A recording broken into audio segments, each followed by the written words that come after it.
À 23 ans, j'étais toujours chez mes parents parce que je gagnais pas ma vie. Enfin, je donnais mes cours de danse, mais ça suffisait pas, tu vois. Dans ce nouvel épisode d'In The Box, nous avons le plaisir et l'honneur de recevoir Sabrina Lonis, chorégraphe emblématique et figure incontournable de la danse en France.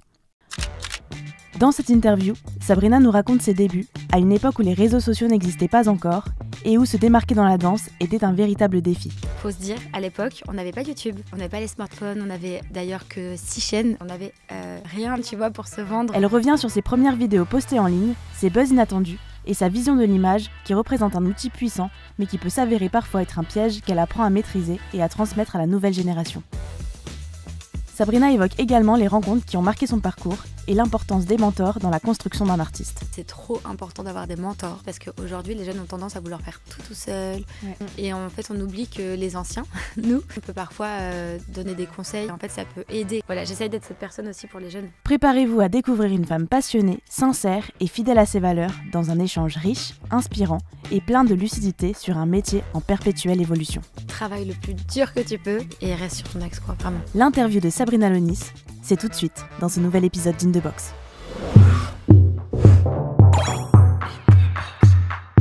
Hello tout le monde, bienvenue dans ce nouvel épisode d'In The Box. J'espère que vous êtes bien installés parce qu'aujourd'hui, on accueille une artiste et pas des moindres. Mais avant de vous la présenter, n'hésitez pas à soutenir notre concept. Vous pouvez liker, vous pouvez commenter, vous pouvez venir nous suivre sur tous les réseaux sociaux. On est présent donc sur YouTube, mais aussi sur Instagram. Donc si le concept vous plaît, n'hésitez pas à lui donner de la force. Je ne vous garde pas le suspense plus longtemps, même si, je sais que si vous avez cliqué sur la vidéo, vous savez déjà qui est juste à côté de moi.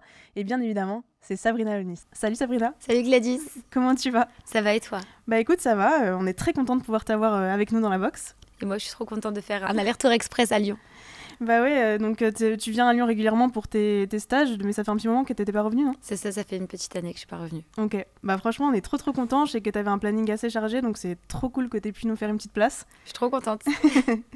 Donc pour faire un petit résumé, donc, tu fais partie des figures incontournables de la danse, t'as fait plus de 350 plateaux télé. C'est ça. T'as collaboré avec de nombreux artistes français et internationaux, une bonne présence en ligne avec 2 millions d'abonnés, plus de 2 millions d'abonnés sur YouTube. Et puis t'accompagnes aujourd'hui pas mal de danseurs et danseuses à devenir à leur tour des danseurs professionnels. Donc forcément, nous on se pose pas mal de questions aujourd'hui.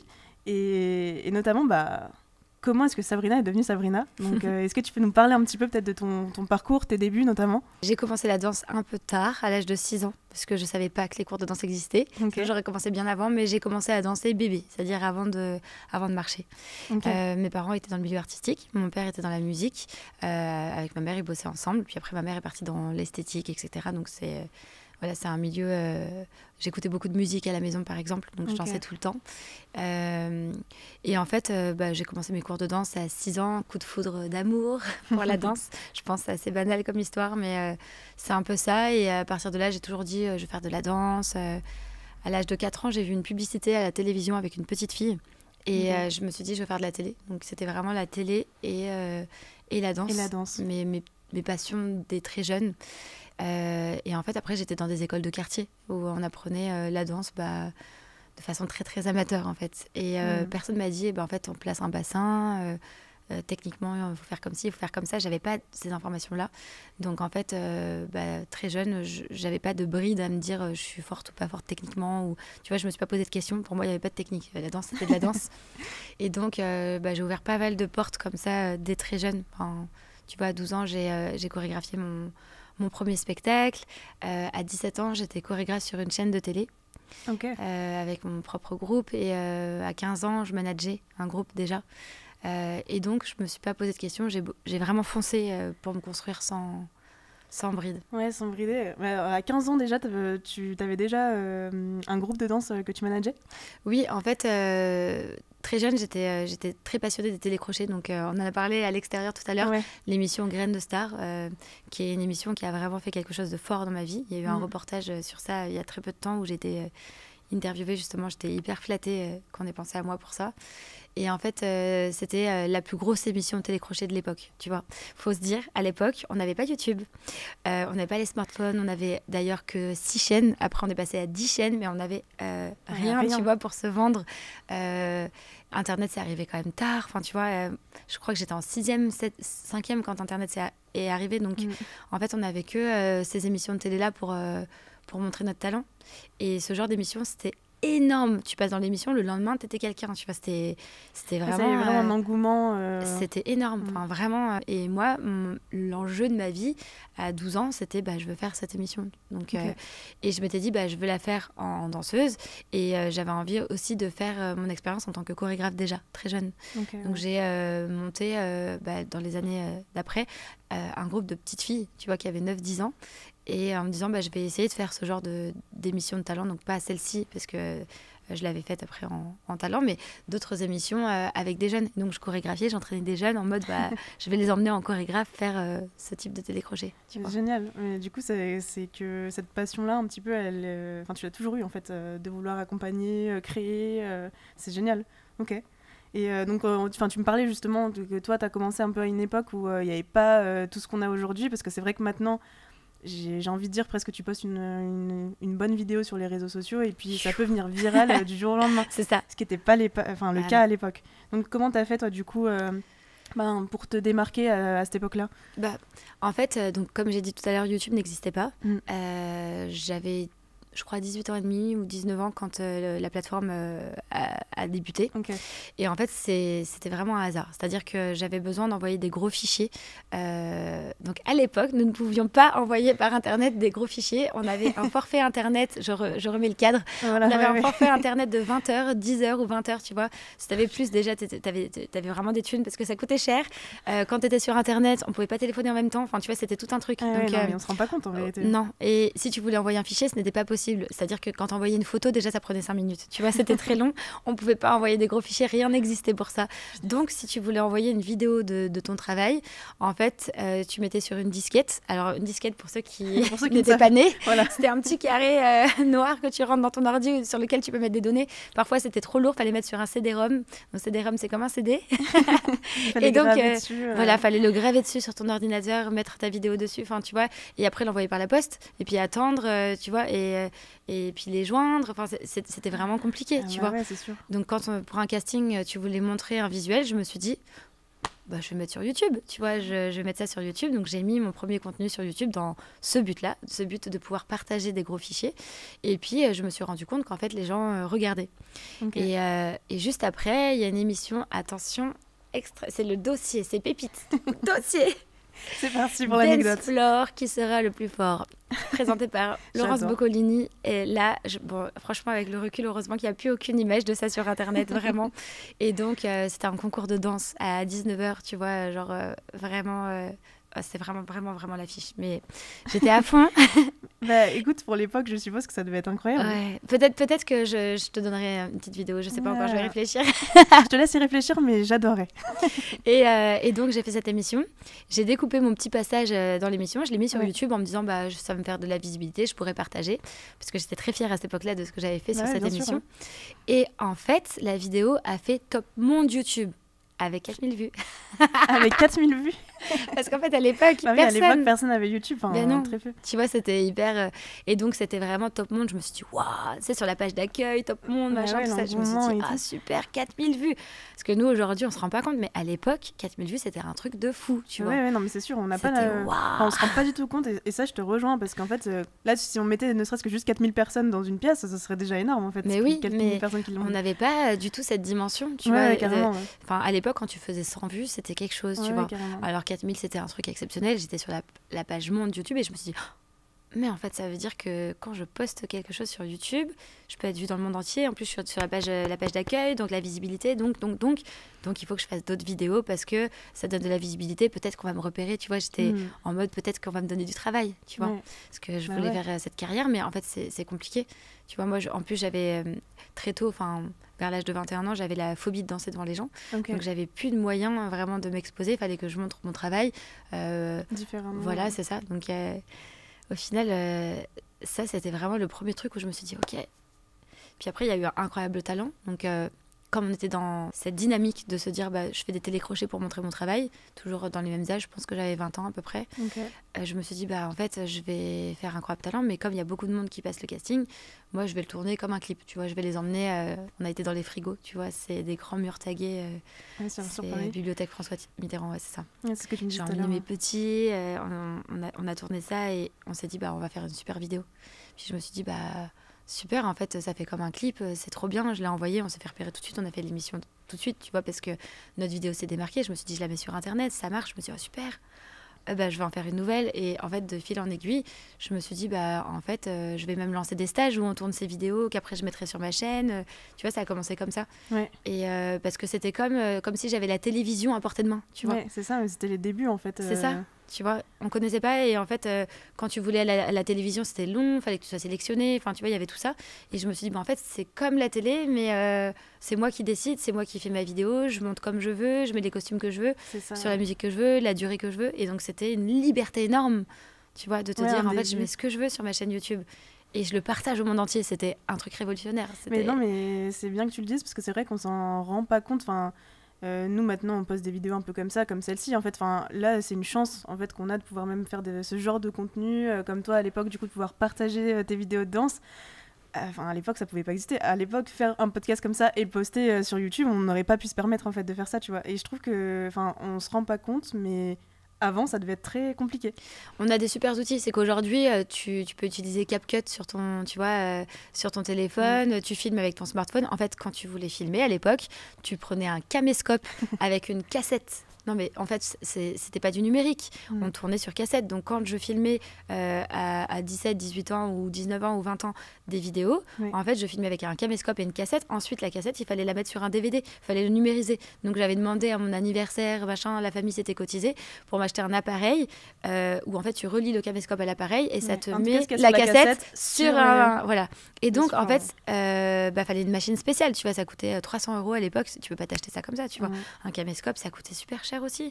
Il fallait avoir du matériel, tu vois. J'avais de la chance qu'on ait un caméscope. Et après, je passais ça sur un DVD. Après, je prenais mon DVD, je le mettais dans mon ordinateur. Et il fallait un logiciel de montage. Et en fait, il y avait seulement des logiciels de montage pour les professionnels. Donc, il fallait apprendre. Mais t'apprends comment ? Parce qu'en fait, t'as pas des formations pour un gamin de 17 ans. Et t'as pas YouTube pour apprendre, tu vois. Donc, tu bidouilles, tu cherches pendant des heures, tu vois. Et ça m'a pris des semaines à apprendre à faire ça, tu vois. C'était pas du tout accessible. C'était pas quelque chose que tout le monde pouvait faire. Et tu pouvais pas te payer un professionnel pour ça non plus, parce que les budgets, c'était des budgets de ouf, puisque le matériel coûtait cher. Tu vois, les logiciels coûtaient cher, c'était du temps. Ouais, bien sûr. On pouvait pas faire ça. Maintenant, c'est sûr. Mais là, maintenant, tout est à portée de main, en tout cas à ce niveau-là. C'est vrai que tu peux te former beaucoup plus facilement en autodidacte sur du montage vidéo. Puis, comme on parlait, CapCut, ça te facilite beaucoup plus. Même, j'ai vu des montages qui se font pratiquement en automatique sur des sons. Incroyable. Donc, on a beaucoup avancé là-dessus. Mais j'imagine qu'à l'époque, ça devait être toute une autre histoire de pouvoir se faire reconnaître. Et puis, tu as eu, je trouve, en tout cas, c'était très smart de te dire... en fait, YouTube, ça marche. Il y a peut-être un ticket à prendre sur ça pour qu'on puisse voir mon travail, etc. Donc, franchement... C'était vraiment dans cette dynamique, tu vois, de me dire, comme ça, je vais avoir des projets. Et au final, j'ai continué à faire des télécrochets. Donc, je les ai tous faits. Je pense que j'ai fait Street Dance, quelque chose, sur France 4. J'ai fait ça. J'ai fait Got to Dance 3 fois. Je me suis dit, attends, il y a l'émission. On maximise les chants. Je fais avec un duo, un deuxième duo, puis un groupe, tu vois. Donc, les 3 en même temps sur l'émission. Tu pouvais pas être la chorégraphe de plusieurs groupes à l'image. Donc, je m'étais dit, bon, je fais le groupe et les autres en autonomie, mais tu vois, je maximisais mes chances. Incroyable Talent, je pense qu'aujourd'hui, j'ai dû le faire 4 ou 5 fois, tu vois. Il y avait une émission qui s'appelait Super Kids, qui est la dernière que j'ai faite parce qu'à un moment, j'en avais marre, tu vois. Je faisais toutes ces émissions, en fait, t'es pas rémunéré. Donc, tu essayes d'avoir des visuels pour pouvoir montrer ton travail, pour pouvoir chorégraphier, montrer de quoi tu es capable avec des moyens, parce que du coup, il y a des lumières, il y a des moyens, tu vois, pour t'aider à mettre en valeur. C'est ça. Mais en fait, j'ai fait donc Super Kids, c'est la dernière émission. Je me souviens, je les ai appelés, je leur ai dit oui, j'aimerais bien faire cette émission. Ils m'ont dit ouais, alors est-ce que vous avez fait une émission les 2 dernières années ? Oui. Ils m'ont dit ok, ça peut pas être les mêmes groupes. J'ai fait mince et tout.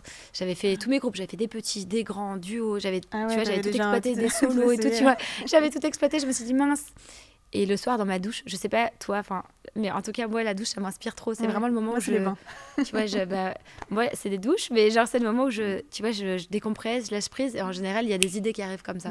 Je me dis mais si je regroupe tous les groupes dans un groupe, c'est un nouveau Ça groupe. marche. Ça marche. Tu vois. Et donc, je les ai rappelés. J'ai dit, en fait, j'ai une idée. Je mets les petits machins, tout ça. Et en fait, ils m'ont dit, OK, c'est OK. Ça marche, Donc, je fais cette émission. L'émission est déprogrammée. Genre de M6, elle passe sur W9, elle marche pas du tout. Là, je me dis, oh non, j'ai passé trop de temps. Je me dis, en fait, je vais jamais y arriver. Tu vois, j'avais besoin de visibilité. Je me dis, j'étais vraiment désemparée. Et je me dis, bon, je vais faire une vidéo de cette chorégraphie. Je la mets sur YouTube. Tu vois, toujours on en revient là. YouTube, ouais. Donc, je fais marcher les contacts. Je réussis à avoir un hôtel privé. Je réussis à avoir des maquilleurs. Enfin, plein de gens, en fait, qui sont comme moi, qui veulent de la visibilité. Dans divers corps de métier. On se regroupe. On leur fait des super costumes, tout. On fait quelque chose une vraie belle vidéo. Je la poste. Droit d'auteur, elle est bloquée sur YouTube. Ah, putain. Je me dis, ah ouais, non, là, déprogrammé. Tu commences à dire, il y a tout qui est contre... Ouais, et puis tu vois, ça faisait déjà peut-être 5 ans que je faisais tous les télécrochets. Et je me disais, bah, à chaque fois, t'as des opportunités, mais c'est sur du court terme. Et comment je fais, en fait, pour travailler dans ce milieu? Mais moi, je voulais pas danser. Donc je me dis, bah, je fais comment? Puisque je veux pas danser, donc je fais comment mon réseau? Je fais comment pour faire mes preuves? J'avais que mes élèves, tu vois, j'avais pas des danseurs pros qui allaient venir... Tu vois, on pouvait pas faire les projets comme on fait maintenant. C'était vraiment beaucoup plus compliqué. Et au final, de cette émission, de cette dernière émission, cette vidéo que je tourne, qui est bloquée sur YouTube, je l'envoie à un producteur qui cherchait pour un clip vraiment comme ça, sans trop y croire. Et dans le même temps, Jamel Debbouze tombe sur cette émission déprogrammée de W9 et dit « Je veux eux ». Donc on m'appelle « Bonjour, assistante de Jamel Debbouze, on a vraiment besoin d'un rendez-vous avec vous ». Ok. Tu te sens comment tu te sens comment quand tu as ce genre de nouvelles? Bah, en fait, je sortais de mon gala de fin d'année. Je me souviens, je me suis garée, tu vois. Je me suis arrêtée. Oui, je suis disponible, tu vois. C'est ton premier contrat. J'avais 24 ans, tu vois. Je suis disponible demain, après-demain, tous les jours. Donc, du coup, il m'appelle. Je crois que 2-3 jours après, j'y suis allée. Et dans le même temps, je pense 2-3 jours après, donc Teufa, qui est un producteur qui fait beaucoup de clips, me dit j'ai vu ton clip que tu as fait dans ton hôtel et tout avec les petits, je trouve ça génial, et il me propose un clip qui colle pas du tout, genre mais vraiment ça colle pas, ce qu'il me propose ça va pas, je me dis non mais éventuellement sur une prochaine fois, ok. Et donc, ça avance un petit peu avec Jamel. Il me propose finalement de prendre la tête du Jamel Comedy Kids. Donc, je me dis trop bien. Incroyable. Des enfants, de la télé, une hebdo. Enfin, parfait, quoi. Trop bien. Donc, super. En plus, Jamel, c'est une personne en or, vraiment. Enfin, tu vois, une vraie belle personne, si tu passes par là. et donc, trop bien. On avance là-dessus. Trop bon contact. Il faut savoir qu'avant ça, j'avais fait une émission sur Canal J où j'avais fait 5 saisons d'hebdo, donc à 17 ans, jusqu'à mes 22 à peu près. Et j'avais tourné déjà peut-être 120 émissions, tu vois. Donc, j'avais déjà l'expérience de gérer une émission. Carrément. Je fais ça et finalement, Teufa me rappelle, il me dit j'ai un nouvel artiste. Il est incroyable. J'ai pris ton clip, j'ai collé sur la musique, ça colle génial. Je te propose qu'on retourne ton clip, mais avec du budget. Et moi, avec tous les enfants, les 21. Tout le monde payé. Tu vois. Non, mais tu vois, des fois, j'ai l'impression que... Parce qu'avant, du coup, il y a des choses qui ont moins marché, qui étaient un petit peu contre toi, entre guillemets, et qui a fait que ça n'a pas abouti. Mais en fait, j'ai l'impression que tout devait se passer pour ça, tu vois. C'était trop bien parce que, c'est clair. Voilà, toutes les émissions, que ça soit Street Dance, God to Dance, Super Kids, Incroyable Talent, tout ça, c'est des émissions qui sont gratuites. On n'est pas rémunérés. Il y a d'autres pays qui le font, tu vois, aux États-Unis ou au Canada, certaines émissions comme ça, t'es payé en fait, tu vois. Et là, en l'occurrence, c'était rien. Donc, c'était vraiment beaucoup de temps, beaucoup d'investissement, des week-ends entiers, des vacances entières, beaucoup de temps. Alors, les enfants, ils sortaient gagnants de ça parce qu'ils avaient des cours gratuits et en fait, ils avaient une super expérience. Mais au final, moi, j'arrivais pas à gagner ma vie, tu vois. Je donnais mes cours à côté, mais en fait, c'était pas suffisant, tu vois. À 23 ans, j'étais toujours chez mes parents parce que je gagnais pas ma vie. Enfin, je donnais mes cours de danse, mais en fait, je devais donner une dizaine d'heures de cours de danse, ça suffisait pas, tu vois. Bien sûr, Et t'as la pression quand même de la famille parfois, de gens qui te disent super, tu fais de la danse, mais tu vas gagner comment ta vie, et là tu fais comment, et tu vas faire, tu vois, t'as déjà beaucoup de pression tout seul, et on t'en remet une encore par-dessus. Et même moi, je me suis dit là, je sais plus, donc quand c'est tombé, je me suis dit ça t'a soulagé. Voilà, même si c'est pas ça qui te fait vivre tout de suite, tu te dis c'est une belle porte d'entrée pour la suite. Carrément. Parce qu'en plus, je faisais très jeune. Quand j'avais 20 ans, on avait l'impression que j'en avais 14, tu vois, ou 15. Je faisais vraiment, vraiment très jeune. Donc, c'était compliqué d'avoir la confiance. Et pourtant, je faisais vraiment du du culot, tu vois. Genre, j'allais voir les gens, je leur disais je suis disponible, je me vendais vraiment. Ouais. J'avais un CV de 10 pages, tu vois, avec des photos partout. Ça n'existe pas aujourd'hui. Enfin, les CV ouais, ça, tu peux pas, mais j'avais mis des photos partout, je me vendais vraiment. Et donc, j'avais à l'époque, pareil, attention, parenthèse nostalgie, le Skyblog, Dailymotion. Ouais, Donc, punaise. Skyblog, c'était... voilà, photo, petit texte, un petit blog que tu défiles. J'y tenais vraiment, je passais du temps, tu vois, à mettre tout ce que je faisais dessus. Je travaillais vraiment mon image déjà, tu vois, très jeune, pour pouvoir... voilà, j'ai fait un site internet très jeune aussi, j'avais 18 ans. Donc mon site internet, il a vraiment, j'ose pas dire, il a longtemps. Il est vieux, tu vois. Ouais, mais je travaillais mon image pour avoir en fait de l'aplomb. Parce que comme physiquement, j'avais vraiment pas assez de charisme, bah, je me disais, bon, avec des belles vidéos, j'avais un showreel, tu vois, sur YouTube. Et en fait, tu t'es donné les moyens. Ouais, j'avais que ça, en fait. J'avais pas le choix. Je faisais trop jeune. Et en plus, je dansais pas, tu vois. Ça faisait beaucoup. D'ailleurs, par rapport à ça, c'est un choix que toi, t'as voulu faire. C'était vraiment chorégraphe qui t'a tiré. Mais là, en tant que danseuse, ça te plaisait beaucoup moins ou pourquoi est-ce que ce choix en fait, plus jeune, je voulais danser. Oui. J'ai eu des mauvaises expériences, mauvaises rencontres avec professeur pas top. Et puis un homme toxique aussi qui m'a vraiment abîmée pendant 7 ans. Et du coup, je pense que j'ai vraiment perdu le goût à être le point d'attention. Tu vois, j'avais plus envie qu'on me regarde, j'avais plus envie d'être le point d'attention. Et ça me rendait malade. Tu vois, ma dernière scène, j'avais 21 ans. Et j'ai vomi, tu vois. Et je me suis dit, en fait, ça sert à rien de m'infliger ça, tu vois. Et comme j'aimais vraiment chorégraphier, c'était vraiment ce que je préférais. Et j'aimais aussi enseigner beaucoup. Je me suis dit, en fait, autant faire ce que j'aime, tu vois, et chorégraphier. Et en fait, je m'épanouissais plus là-dedans. Mais c'est compliqué d'être chorégraphe et de prendre une place, une grande place, entre guillemets, tu vois. Parce que moi, aujourd'hui, je chorégraphie dans beaucoup de divertissements. J'ai vraiment la confiance des gens du milieu. Mais en fait, cette confiance-là, tu peux pas l'avoir comme ça. C'est sûr, la plupart du temps, t'es danseur. On te connaît en tant que danseur, puis on te connaît en tant qu'assistant chorégraphe. Puis un jour, on se dit, il est un super assistant. Sympa, et voilà, pourquoi pas lui donner sa chance. C'est comme ça que ça marche, tu vois, aujourd'hui. Et donc pour moi, j'avais conscience de ça, tu vois, même à 19-20 ans, je me disais, mais comment je vais faire tu vois, comment je vais rentrer, comment on va me faire confiance, comment je vais avoir ma chance. Et donc je pensais passer par la porte des artistes. Je me suis dit, il faut que je fasse des clips, il faut que des artistes aient confiance en moi. Et c'est ce que j'ai essayé, mais c'était compliqué, tu vois, d'avoir des... J'ai chorégraphié des artistes, mais c'était pas suffisant, tu vois. Ouais, mais c'est hyper inspirant ce que tu dis, parce que en fait, ça prouve aussi qu'on n'est pas forcément, en tout cas, obligé de passer par la case danseur, assistant chorégraphe, puis pour arriver chorégraphe.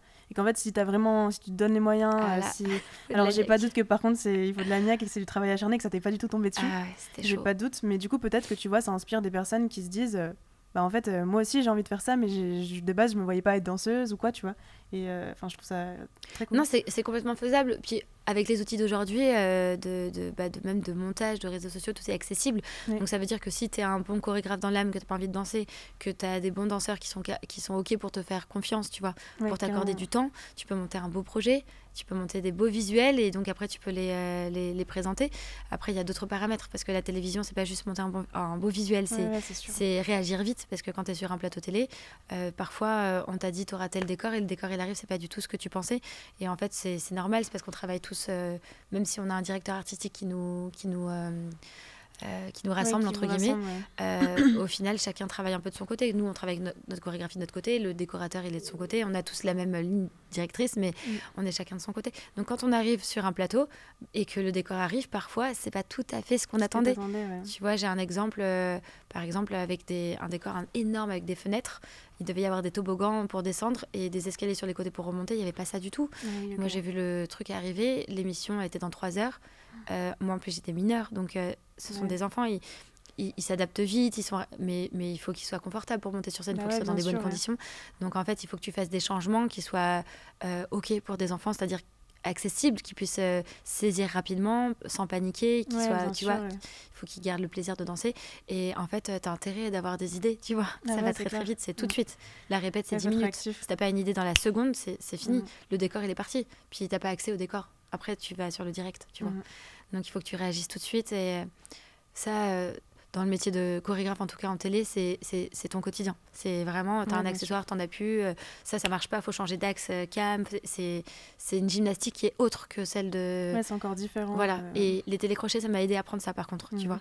Parce que pour le coup, t'es en télé, tu te rends compte à l'image, en fait, ça marchait pas du tout. C'était pas une bonne idée, ça marche, t'es pas encore réactif, mais tu peux tester des choses, tu vas d'une émission sur l'autre, notamment l'émission sur Canal J que j'ai fait, où j'en ai fait 120. Bah, je peux te dire, j'ai testé des choses, tu vois. Bah oui, je me suis dit, là, on fait ça, oh là là, ça marche pas. D'une émission sur l'autre, je changeais. Et donc, je me suis vraiment fait la main par rapport à ces expériences, tu vois. Oui, bien sûr. Tu parlais de Canal J. Donc, est-ce que pour toi, ça a été l'élément déclencheur de ta carrière? Parce que tout à l'heure, tu as dit que ça en avait fait quand même 120 d'émissions. Donc ça, j'imagine quand même que ça a été... une grosse expérience. Avec quel âge déjà? J'ai commencé à 17 ans. Ouais, voilà. J'ai commencé à 17 ans cette émission. Et en fait, c'était très chouette. En fait, c'est là que j'ai appris. C'est pas l'élément déclencheur, mais c'est là que j'ai appris. Parce que le producteur, alors j'étais payée une misère. Aujourd'hui, ça ferait scandale, tu vois. J'étais payée 250 € la journée, sachant que dans une journée, je tournais 5 émissions, de 7h à 23h. Ah ouais, okay. Et que j'ai commencé mineure, tu vois. Donc laisse tomber, on était dans l'illégalité la plus totale. C'est ça, mais moi, 17 ans, 250 €, waouh, je suis riche, tu vois. Tu sais pas, encore une fois, il n'y a pas Internet, il n'y a pas YouTube, il n'y a pas Instagram pour te dire, les tarifs, c'est ça, tu connais personne, tu peux pas demander. Tu sais pas, donc on te dit ça, t'es là, waouh. Et avec ma mère qui me disait, non, c'est pas bien du tout, je vais l'appeler. Non, t'appelles personne. On va le donner à quelqu'un d'autre. Tu vois, t'es petit, enfin tu vois, tu sais pas, donc tu te fais complètement rouler. Heureusement qu'aujourd'hui on connaît les tarifs, on communique dessus, on protège, j'espère, notre milieu, tu vois, en protégeant, en ne travaillant pas pour 250 € la journée, 5 émissions, tu vois, c'est pas possible. Ouais, c'est clair. Mais c'est là où j'ai appris, parce que le producteur m'a dit, bah viens dans la régie avec moi, je te montre les écrans, ça c'est tel métier, ça c'est machin, je te présente bidule et tout. Lui, il s'occupe de telle maison de disques. En fait, j'ai fait des contacts, j'ai rencontré plein de monde, j'avais des vraies opportunités. Je me souviens de l'âme qui est venue à l'époque et qui avait pas de danseur. Et je lui dis, moi j'ai une choré sur ta musique, est-ce que je peux le faire? Et il m'a dit, vas-y, let's go, tu vois. Ouais, tu vois. Et donc, tu vois, culot, encore une fois, et avec mes copines, je dis, let's go, mettez vos tenues, on va danser pour l'âme, tu vois. Et c'était une toute autre dynamique, tu vois. Bon, aujourd'hui, tu dirais, tu danses pas pour... Enfin, tu vois, ça n'arriverait jamais aujourd'hui, mais on était chez nous, tu vois, dans cette émission, et les artistes venaient performer, c'était une émission de gosses, enfin, c'était une autre époque, quoi, c'était complètement autre chose. Ouais, c'est clair. Puis non, c'est sûr que là, tu as pu commencer à découvrir plein de choses, puis tu étais jeune, donc je pense que c'est des choses qui t'ont servi après forcément pour la suite. Oui. Et j'ai l'impression aussi que tu avais pas mal de culot, comme tu disais, et que ça a permis de t'ouvrir plein de portes derrière, quoi. Ah, vraiment, ouais, vraiment, j'allais toquer aux portes, hein, je me posais pas de questions, j'allais demander... Je disais aux gens, si t'as besoin, je suis là. Enfin, tu vois, je le disais vraiment. On dit souvent aux danseurs, vas-y, dis-le. Enfin, moi, je vois, j'ai une danseuse, il n'y a pas longtemps, qui m'a dit, Sabrina, je comprends pas. Est-ce que tu peux regarder mon profil, m'aider et me dire comment je peux faire pour... Je dis, déjà, ça commence par... Donc, évidemment, aujourd'hui, c'est Instagram. Donc, d'avoir un très beau profil Instagram. Aujourd'hui, quand on cherche des danseurs, on envoie des comptes Instagram. Quand un directeur artistique me dit, je cherche 4 filles comme ci, comme ça, 4 garçons, moi, j'envoie des comptes Instagram, tu vois. Ouais, et nous, on regarde, peut-être on descend un peu pour envoyer une chorégraphie ou quoi, si on a besoin de justifier le danseur par une danse, voilà, si c'est une danse plus dans un univers contemporain ou urbain, tu vois. Ouais. Si par exemple le danseur a posté que du commercial, mais il fait aussi du contempo, on va chercher, tu vois, pour envoyer. Ouais. Mais les directeurs artistiques, ils n'ont pas le temps, tu vois. Ils ont, sur une émission, parfois 20 tableaux par semaine à créer. Ils doivent envoyer les consignes à tout le monde, ils doivent gérer... tu vois, le décor, les écrans, et tout. Enfin, c'est énorme, le stylisme. Enfin, tu vois, toutes les directions à tout le monde. De 20 tableaux, quand tu fais la Starac, c'est toutes les semaines. Enfin, il faut être créatif comme ça. Ils n'ont pas du tout le temps. Tu vois, d'aller scroller, d'aller chercher la vidéo. Donc, ils regardent un profil, ils regardent ce que tu as envoyé. Donc, il faut avoir des jolis profils bien... tu vois, il faut que ton image, elle soit nette. Tu arrives sur le profil, on sait qui c'est. Il y a ta photo, tu as plusieurs styles. Enfin, tu vois, épingle les bonnes choses. Tu vois, fais des petits making-of où on tombe dessus, on voit ce que tu fais. Enfin, des petits showreels, tu vois, où on sait qui tu es. On sait directement, très facilement qui tu es, ce que tu fais. Ah ouais, c'est trop important. Il faut qu'on sache qui tu es dès qu'on arrive sur ton compte Instagram. Tout de suite, c'est trop important. Et après ça, voilà, si tu fais plusieurs styles, mets en valeur les diverses choses que tu fais. Et donc, j'ai dit à cette jeune fille, là, ton compte, en fait, ça ne représente pas qui tu es. Parce que les photos que tu as mises, elles ne sont pas à l'image de ce que tu peux faire. C'est très en dessous. Les vidéos que tu as mises, c'est des vidéos de cours filmées à l'arrache comme ça, on te voit sur le côté, ça ne va pas, tu vois. Mais des choses où tu es vraiment en valeur. Donc, elle a fait ça. Et après, elle me dit, regarde, là, c'est bien. Je lui dis, nickel. Je dis, maintenant... va dans les cours des gens qui travaillent, que tu aimes, avec qui tu aimerais travailler, et dis-leur, j'ai envie de travailler, je suis dispo, je suis prête à... Enfin, tu vois, il faut dire les choses aussi. Tu vois, moi, ça m'est déjà arrivé d'avoir des gens qui viennent me voir en me disant, moi, j'ai trop envie, je suis grave motivée, prends-moi en main, vas-y, et de les faire bosser, et puis de les prendre sous mon aile parce qu'ils m'ont demandé, et de leur donner, de les faire bosser, et puis de les emmener, et puis après, que ça parte, tu vois. Ouais. C'est déjà arrivé. Mais si tu dis pas, en fait, on peut pas savoir. Bah ouais, c'est ça. Tu vois. À part s'il y a quelqu'un qui a un coup de cœur ou quoi. Mais... Oui, c'est ça. Mais je pense que c'est important et je pense qu'il y a beaucoup de personnes qui osent pas, en vérité, aller justement démarcher, puis aller même voir peut-être des personnes qu'ils admirent et leur dire j'aimerais bien travailler avec toi, quoi. Mais ça, tu vois, oui, mais quand par exemple tu fais ça, va prendre déjà les cours, va faire un training. Ah oui, oui. Exemple, tu vois, tu veux bosser avec Jerky, tu vois, Ouais. genre je sais que vous l'avez reçu il y a pas longtemps, Ouais. bah tu veux bosser avec Jerky, déjà va faire son cours, va à training, tu vois, genre parce qu'en fait, nous, en tant que chorégraphe, on travaille avec des danseurs en qui on a confiance. Alors, des fois, on a un coup de cœur sur un danseur qu'on connaît pas, on se dit waouh. Ou parfois, c'est le directeur artistique qui nous dit oh là là, j'ai rencontré telle personne, c'est super et let's go, tu vois, on part. Mais quand même, on va pas se mentir, la télé, ça va très vite. On prend des valeurs sûres, des gens soit qu'on connaît, soit qu'on a vu travailler à côté. Enfin, tu vois. C'est rare qu'on tombe sur un profil comme ça de quelqu'un qu'on connaît pas, qui a pas fait de télé, qui a pas d'expérience et qui nous dise vas-y, moi j'ai trop envie. Il a jamais pris ton cours.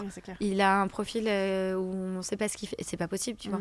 Donc il faut que le profil béton. Et en fait, on a déjà vu qui tu es un peu, ou quelqu'un qui va travailler sur le projet te connaît et on sait que tu as une valeur sûre parce que ça va vite. Comme je t'ai dit, parfois, on a la musique, je sais pas, le mardi. Ou même le mercredi, tu vois, le lendemain on est en répète, le jour d'après on est sur le plateau, tu vois. C'est vraiment c'est très très rapide, donc il faut des danseurs qui assument, voilà, ça va vite, ça retient, ça switch vite, enfin tu vois, c'est carré même humainement. Enfin moi je sais que humainement c'est un critère essentiel, tu vois, quelqu'un qui humainement se comporte pas bien, pas dans la bienveillance, je travaille pas. Ouais, c'est sûr. Tu vois. Ouais, c'est sûr, c'est aussi, ça représente aussi en quelque sorte ton image, et puis je pense que même ne serait-ce que juste pour l'interaction, on a besoin de se sentir bien avec les gens avec qui on travaille. Et la créativité, tu vois, comment tu veux être libre de créer, lâcher prise, si en fait t'as des personnes... La tête avec, moi j'ai besoin de gens qui sont passionnés, qui ont envie, qui se déchirent, enfin tu vois, on fait une passion, on travaille, même si ça devient un travail, on est quand même dans de la passion, donc on a envie que tout reste amour, tu vois. Bah ouais, c'est sûr. C'est sûr. Du coup, donc là, on a parlé pas mal du début de ta carrière et puis un petit peu aussi des expériences que tu as pu avoir là récemment. Mais est-ce que sur ton chemin, tu as pu croiser des personnes qui ont marqué aussi et qui t'ont peut-être aidé à devenir aussi Sabrina qui est aujourd'hui ? Ouais, plein, franchement beaucoup. Et d'ailleurs, je les remercie tous. Et bon, je pourrais pas citer tout le monde, je pense citer les premiers auxquels je pense. Et d'ailleurs, pour les jeunes qui nous écoutent, c'est trop important d'avoir des mentors, d'avoir des gens à qui on fait confiance, parce qu'aujourd'hui, les jeunes ont tendance à vouloir faire tout seul, à vouloir, tu vois, foncer, aller très vite, tu vois. Et en fait, on oublie que les anciens, nous, en fait, on peut parfois donner des conseils et ouvrir l'esprit. Et en fait, ça peut aider quand même à donner une direction ou, tu vois, un coup de pouce. Enfin, voilà, j'essaye d'être cette personne aussi pour les jeunes aujourd'hui, justement pour rendre tout ce qu'on m'a donné. Mais on va dire, dans les premières personnes peut-être, il y a eu... Jamel, c'est vraiment le premier qui m'a tendu la main et qui n'a pas fait attention à mon expérience, qui m'a dit, voilà, j'ai vu le résultat, je veux ça, j'adore, tu vois. Qui après m'a tendu la main sur le Marrakech du Rire. C'était ma première émission avec des adultes parce que du coup, j'avais l'expérience enfant. Mais après, une fois que tu as la case enfant, bah, tu sais, on est en France. Alors, je critique pas mon pays, je l'adore, mais... on aime bien mettre les gens dans des cases quand même, tu vois, t'es contemporain, t'es jazz, t'es commercial, t'es enfant, tu vois. Et donc moi, j'ai vraiment, t'es enfant, tu vois. Et donc, j'avais quand même cette case et pour chorégraphier des contenus adultes, bah, c'était compliqué. D'autant plus que je chorégraphie vachement de choses sur scène avec des adultes, mais mon travail de scène, je le mets pas sur les réseaux sociaux parce que je trouve que ça n'a pas sa place. Ça a sa place sur scène avec des lumières, avec du temps où t'es posé, tu prends le temps de partager, tu vois. Donc, étant donné que je montrais pas mon travail d'adulte, j'avais aussi ce problème-là. Et Jamel, ça a été le premier à me dire, je te donne Jamel Comedy Kids, j'adore ce que tu fais, je te donne aussi le Marrakech du Rire, tu vois. Donc ça a été vraiment une personne de confiance et il a été un mentor aussi. J'ai fait plusieurs fois des rendez-vous où on a discuté. C'est quelqu'un qui était vraiment présent pour me donner des conseils. Ensuite, à 21 ans, je suis partie à New York Et aujourd'hui, c'est pareil, c'est hyper accessible. Tu pars à New York, allez, tu prends ton billet, demain tu pars. C'est clair, Mais avant, comme on n'avait pas YouTube, on n'avait pas tout ça, on n'avait pas le GPS sur le téléphone. Donc quand tu arrives à New York, tu es avec ta carte, tu ne comprends rien, tu sais pas où tu vas. Le métro marche pas pareil. Enfin, tu vois, t'as pas un tuto pour t'expliquer comment ça marche le métro et qu'il y a des express qui sautent des lignes, tu vois. Donc toi, tu arrives dans le métro, tu croises les doigts. Enfin, tu vois, c'est compliqué. Bon endroit, et moi, je parlais mal anglais. Enfin, je me suis améliorée maintenant, mais je parlais mal anglais. Je cherchais mon chemin, je trouvais même pas le Brododen Center. Je savais pas comment faire, c'est compliqué. Avant, c'était pas pareil. Pour voyager, c'était pas accessible comme ça. Et à 21 ans, je suis partie à New York. Je parlais pas vraiment anglais, j'étais perdue. Et il y a un cours de danse, donc je suivais les vidéos sur YouTube. Donc c'était aussi un des premiers à mettre son travail sur YouTube, Derek Mitchell. Et c'est le premier à filmer ses chorégraphies sur le format qu'on connaît aujourd'hui. Tu sais, avec tu filmes une chorégraphie et tu postes peut-être des fois plusieurs personnes. Voilà. Des groupes en gros. C'est ça. Avant lui, il y avait encore quelqu'un, je reviendrai dessus après, où c'était un coup de cœur, mais c'était un des premiers à faire ça, tu vois. Et moi, je suivais, je me disais, je veux aller à New York, je veux prendre les cours de Derek Mitchell. Et là, j'arrive à New York, la grande salle, et dehors, les lumières à travers le cours le soir avec la lumière. C'était sur du SIA et tout. Genre, gros coup de cœur. Et j'ai pris ses cours à fond. Et en fait, ce prof-là, je me suis attachée à lui. On a échangé avec mon anglais approximatif comme on a pu. Et j'y suis retournée en fait tous les ans après à New York. Et j'ai vraiment créé une vraie amitié avec cette personne. Après, il est venu donner cours à mes élèves plus tard. Il a dormi à la maison. Enfin, tu vois, c'est quelqu'un. Et j'ai créé du lien avec plusieurs personnes. Et Derek, ça a été un des premiers à me dire vas-y, fonce et tout ça. J'adore ce que tu fais, c'est super et tout. Il y a eu aussi Fabrice Cazot. Lui, il est trop important. C'était un chorégraphe très hype à l'époque. Il faisait pas mal de choses. C'est un des premiers aussi à faire de la street commerciale, tu vois. Il avait ramené ça de New York et je dansais dans sa compagnie. Et en fait, il me poussait, il me disait bah, vas-y, toi aussi, tu peux aller à New York, toi aussi, tu peux faire ça. Et c'est quand je l'ai vu aller à New York que je me suis dit moi aussi, je peux y aller. Tu vois. Et il y a eu pas mal de personnes comme ça qui m'ont fait rêver. Lui pour aller à New York, Derek pour voir grand et voilà, faire des vidéos. Il y a eu Martine Curtacadé. Alors elle, c'est encore aujourd'hui mon mentor. Martine, c'est genre un diamant, tu vois. C'est la directrice de Corea, le Centre des Arts Vivants. C'est là où j'ai fait mon école de formation. Et en fait, elle m'a ouvert des portes et accompagnée sur trop de choses. Il y a plein de fois où je lui disais, je suis perdue, je sais pas quoi faire entre ça et ça. Et elle me donnait des vrais conseils, me prenait le temps dans son bureau, on prenait le temps de discuter, tu vois, de me donner des directions. Et surtout, tous ces projets, par exemple, comme Incroyable Talent, bah, en fait, il faut des studios pour répéter. C'est clair. J'avais pas d'argent, j'avais 17 ans, j'avais 18 ans, j'avais 19 ans, tu vois. Donc, au début, je faisais ça dans ma chambre. J'avais de la chance d'avoir une grande chambre, c'était le grenier et on faisait comme on a pu. J'ai aussi la ville qui m'a prêté des salles, donc j'ai eu des salles pour mes projets, donc c'était cool. Mais en fait, à un moment, je me suis retrouvée bloquée, j'avais pas de salle. Pour Super Kids, le dernier projet, où Jamel et Tefa m'ont accordé ensuite la confiance. J'ai dit à Martine, s'il te plaît, je sais pas comment faire, j'ai pas de studio. Et en fait, elle m'a ouvert l'école pendant les vacances de Noël tous les jours. Et elle m'a dit, voilà, vas-y, y a personne, je te laisse l'école. Et elle m'a ouvert les studios, je sais pas si t'imagines. Donc il y avait des groupes qui répétaient en bas, moi je répétais là-haut et elle m'a prêté les studios gracieusement. J'oublierai jamais, tu vois, c'était une vraie chance. Mais c'était pas... c'était super parce qu'en fait, c'était... comment dire, elle m'a éduquée en même temps. Elle m'a pas dit, ok, vas-y. Elle m'a dit, tu me fais un dossier. Tu me présentes ton projet, tu vois. C'est trop bien, tu vois. J'adore la démarche. Donc moi, ok. Moi, ça me freine pas, tu vois. Dossier, demain, il est prêt, tu vois. Imprimé tout, j'ai rédigé, j'ai fait des photos, j'ai expliqué mon projet, pourquoi je veux faire ça, tu vois. Je lui ai amené mon dossier, j'ai dit, voilà mon projet. Et elle m'a dit, ok, je te prête les studios.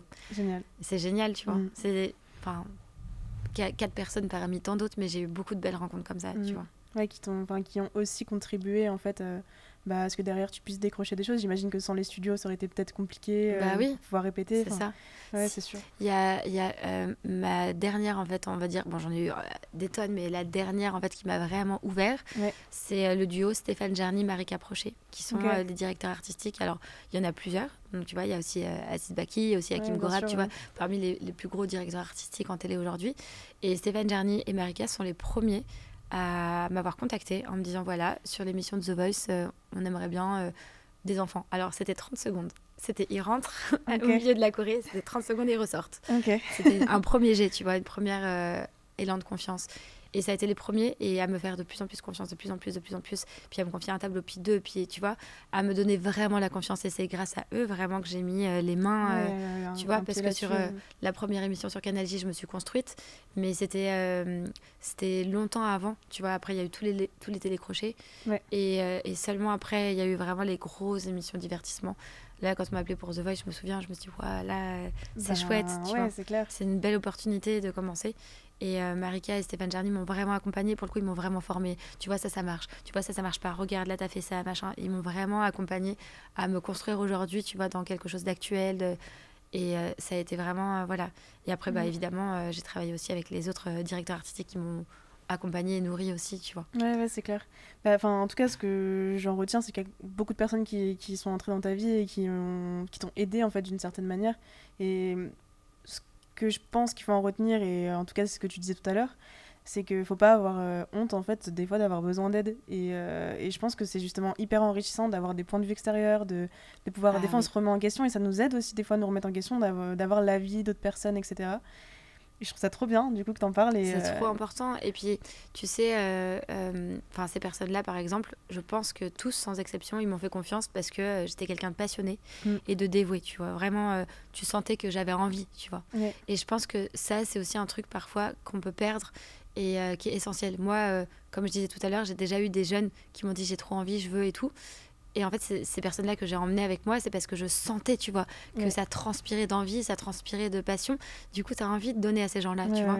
Donc parfois, c'est aussi replacer la danse au cœur de pourquoi on a commencé quand on était petit, tu vois, la passion. Parce que parfois, si tu dis, bah moi, j'ai envie de danser parce que je veux des thunes, ou j'ai envie de danser parce que je veux être une star, c'est pas la même chose que si tu dis, j'ai envie de danser parce que j'aime danser, parce que j'aime chorégraphier, parce que j'aime faire un visuel, parce que j'aime la danse, tu vois, en numéro 1. Bien sûr que tout travail mérite salaire, tu vois. Évidemment, bien sûr qu'après, tu dois être rémunéré à la hauteur de ce que tu as fait, le nombre d'heures que... Mais c'est après, tu vois. Et en fait, pour moi, il y a déjà tout cet élan de passion, d'apprendre, tu vois. Cette envie, vraiment. Ouais, et parfois, les jeunes d'aujourd'hui, moi, je vois des trucs, je me dis, attends, déjà, forme-toi, prends des cours, tu vois, travaille ton image, va faire ton shooting photo, tu vois.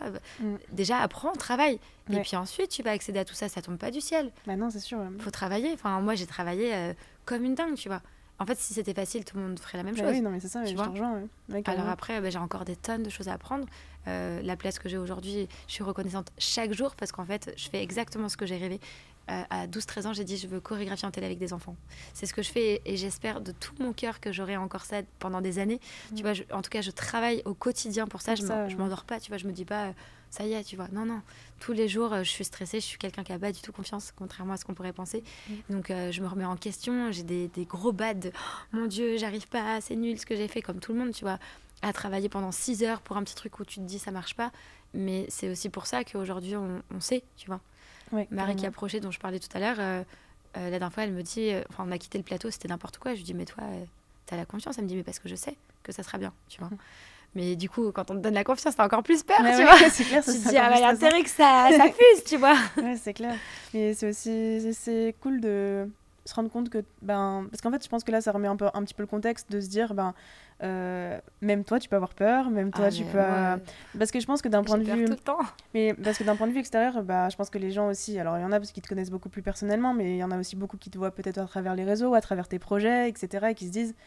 Mais Sabrina Lonis, peut-être, je sais pas, elle est trop confiante, trop ci, trop ça. Non, mais moi, déjà, comme je te disais, j'ai arrêté de danser à 21 ans, je montais plus sur scène tellement j'ai pas confiance en moi et que je supportais pas d'être le point d'attention. Donc déjà, rien que ça, tu vois, mon exigence était tellement intense que c'était insupportable pour moi de monter sur scène. Tu vois, déjà, ça commence comme ça. Après, en tant que chorégraphe, je passe des nuits blanches de stress à regarder. Enfin, tu vois, par exemple... mais pour des choses sans importance, tu vois. En plus, tu vois, je parle pas du prime de machin, je parle de... Enfin, c'est pas que c'est sans importance, mais pour un gala, tu vois. Pour un gala, c'est pas... c'est pas le même enjeu, en tout cas. Voilà, tu vois, c'est-à-dire que si tu te plantes sur un gala, il y a les gens de la salle, au pire, ils vont te dire, c'était bof, tu vois. Ouais. C'est tout ce qui va se passer, tu vois, il n'y a pas de relais. Mais en fait, pour moi, je suis tellement impliquée dans ce travail de chorégraphe, à tous les niveaux, que quand je fais les chorégraphies, par exemple, pour les concours à mes élèves, mais je peux passer, je sais pas, 2 heures par jour pendant une semaine à regarder, à me dire ça va pas, à envoyer une copine, s'il te plaît, regarde, dis-moi ce qui va pas, à regarder, à me dire non, ça marche pas, pourquoi ça marche pas, à réécouter la musique, je me concentre, j'écoute la musique, je balade mon chien, j'écoute la musique, pourquoi ça marche pas, tu vois, à réfléchir, ouais, mais parce qu'il y a pas assez de sens, mais parce que machin, il y a pas assez d'émotions, pourquoi il y a pas assez d'émotions, et à réfléchir pendant des heures, tu vois, pour un concours, tu vois. Et alors je dis pas que c'est pas important, mais en fait si ta chorégraphie elle est pas à la pointe pour un concours, c'est pas grave, tu vois. Pour moi c'est grave, tu vois. Mais ouais, j'allais dire, je pense c'est ce qui fait toute la différence, le fait que tu aies cette vision là, parce que peut-être que du coup d'autres personnes se poseraient peut-être pas ces questions. Alors j'ai pas de doute qu'il y en ait qui se posent ces questions là, mais je pense que le fait que tu te les poses, ça fait la différence. Et puis je pense que c'est la passion aussi qu'il y a derrière qui t'anime, j'ai l'impression en tout cas en échangeant avec toi, que c'est pas juste parce que entre guillemets tu vas faire le plateau télé de l'année que les autres choses à côté elles ont plus d'importance pour toi, et je trouve que c'est d'autant plus respectable en vérité. Non, franchement, c'est vrai que de l'extérieur j'essaye de montrer quelqu'un de solide avec des épaules solides, parce que ce que je dis souvent c'est si tu conduis une voiture, tu vois, et que je te dis vas-y monte avec moi, par contre tu vas peut-être avoir un accident parce que j'ai hyper peur, dès qu'il y a un feu rouge des fois je les rate, tu vois, je suis un peu stressée, tu vas pas être trop bien à côté de moi, tu vois. C'est sûr. Mais si je te dis let's go, tu vois, avec le même stress, mais je te dis non, c'est bon, let's go, j'ai confiance, on y va. Déjà, moi, je vais me sentir mieux en me disant, tu vois, let's go, j'y vais. Et puis toi, tu vas te sentir mieux aussi. Donc, comme toi, tu te sens mieux, moi, je vais me sentir mieux, tu vois. Si t'as quelqu'un de stressé à côté, toi, t'es stressé, en fait, on se tire vers le bas. Si tu donnes des bonnes ondes, quelque chose de confiance, c'est pareil, tu vois, on se tire vers le haut. Donc, j'essaie toujours d'afficher un visage de confiance vis-à-vis de mes élèves et tout. Mais en fait, si tu demandes à mon chéri, il va te dire, elle est chiante, elle fait comme ça. Elle te dit, je suis la plus nulle. Le lendemain, fait, c'était super, tu vois. C'est vraiment, voilà. Et tu sais que j'en suis venue à me dire, est-ce qu'on est tous comme ça? Et je donne pas les noms parce que voilà, je respecte leur intimité, mais beaucoup de chorégraphes qui bossent beaucoup, en fait, ils sont pareils. Ouais, ils sont comme ça. Ouais. Ils sont comme ça aussi. Et je donne pas de nom, et je dis, Et donc, j'en ai conclu que Beyoncé, c'était pareil. Ah, mais oui. Mais tu sais que je pense que c'est vrai. Oui, je pense que malgré qu'elle soit Beyoncé, quand elle sort son nouveau clip ou son nouveau titre, je pense qu'elle est comme ça. Est-ce que les paroles, est-ce que machin, je pense qu'en fait, elle dort pas la nuit comme nous, tu vois. Et qu'en fait, peu importe ton niveau de notoriété, entre guillemets, si on peut appeler ça comme ça, ou ton degré, voilà, c'est ça, parce qu'en fait, c'est ton objectif, c'est là où t'es dans ton objectif, tu vois, par exemple. Mais je pense que peu importe, en fait, on est tous on est tous pareils à notre échelle, et je pense qu'en fait... à mon avis, ça fait partie du métier, et ça s'arrête pas, quoi.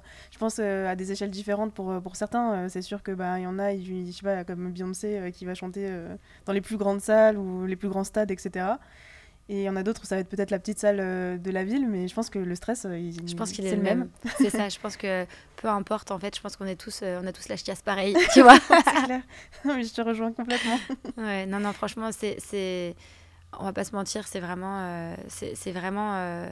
un ascenseur émotionnel, et en termes de confiance, tu dois vraiment travailler. Enfin, moi, je sais que à côté de ça, j'ai un soutien, tu vois, je fais attention à ma santé mentale, etc. Tu vois, à ce que je sois toujours équilibrée. J'ai fait un travail, tu vois, pour être solide, parce que justement, moi, la confiance, c'était pas mon fort.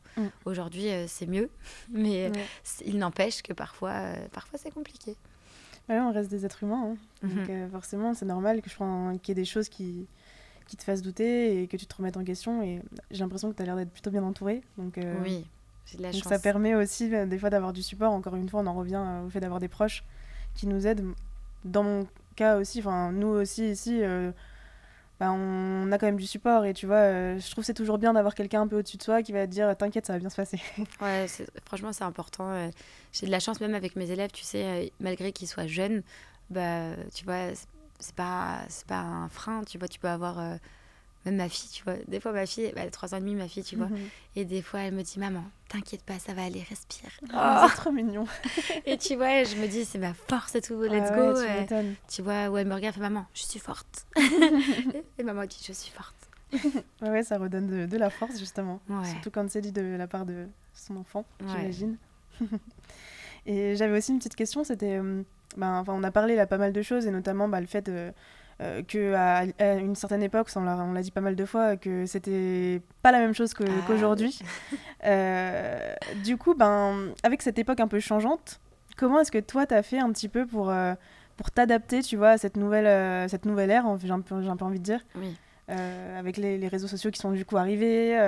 Je sais que ça a dû être un petit peu différent, justement. Oui, c'est une très bonne question parce que, bon, du coup, à cette époque, donc ça a grimpé pour moi sur YouTube puisque j'avais de l'avance, comme j'avais commencé à faire des choses.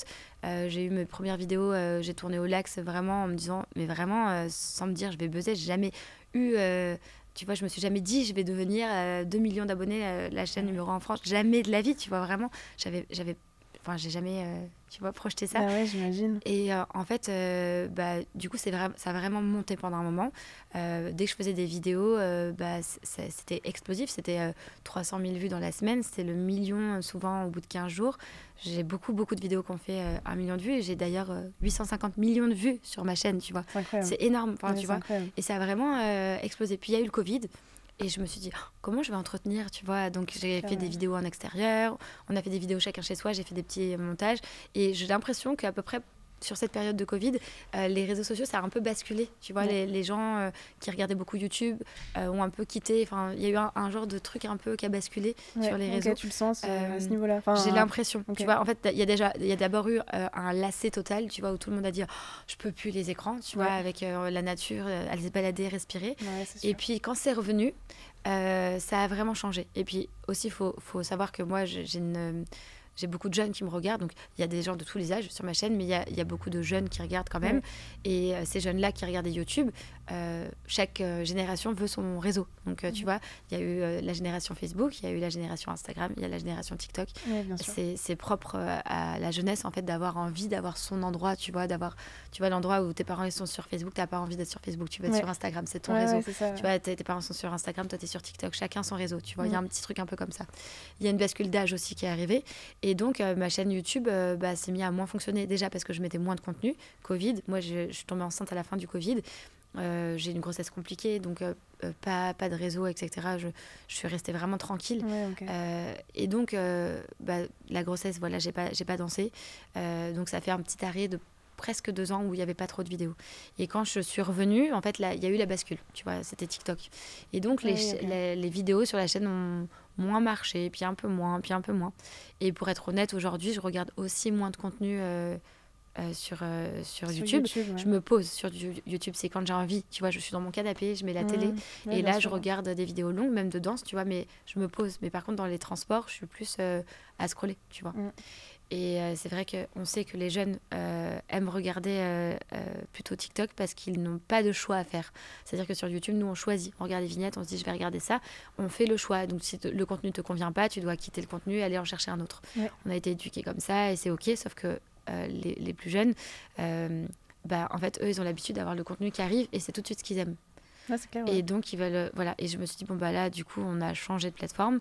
YouTube, il y a 2 millions d'abonnés, mais en fait maintenant c'est des gens qui sont plus vraiment actifs de cette façon là, donc il faut que j'aille sur TikTok, tu vois. Donc d'abord il y a eu Instagram un peu entre les deux, puis j'ai dû me mettre à TikTok et moi j'y connaissais rien, tu vois. Donc j'ai pris une petite jeune, j'ai dit écoute, on te prend un contrat, on te prend sous contrat, donne-moi ton prix, on se met d'accord. Et j'ai pris une jeune qui sait maîtriser l'outil et je lui dis vas-y, let's go, t'as carte blanche, un TikTok par jour du lundi au vendredi. Trop bien. Et ça a mis 2 ans à apprendre et là maintenant ça commence, ça fonctionne bien. C'est ça. Et puis en plus sur les plateformes c'est pas les mêmes contenus que tu vas mettre par exemple sur TikTok et tu vas pas mettre le même sur YouTube. Ça c'est sûr qu'il faut s'adapter. C'est ça. Il y a des choses qui marchent, il y a l'algorithme aussi qui vient un petit peu dans tout ça, donc des fois qui te met un peu en avant, des fois pas du tout. Enfin, nous forcément on le voit aussi avec le podcast et puis avec Vibes aussi, donc c'est toute une autre gymnastique en fait. Et c'est ça. C'est des choses, enfin pour moi les réseaux sociaux c'est vraiment quelque chose de complexe qu'il faut vraiment, c'est un outil en fait, il faut vraiment le comprendre. Enfin quand tu veux vraiment t'en servir pour du professionnel.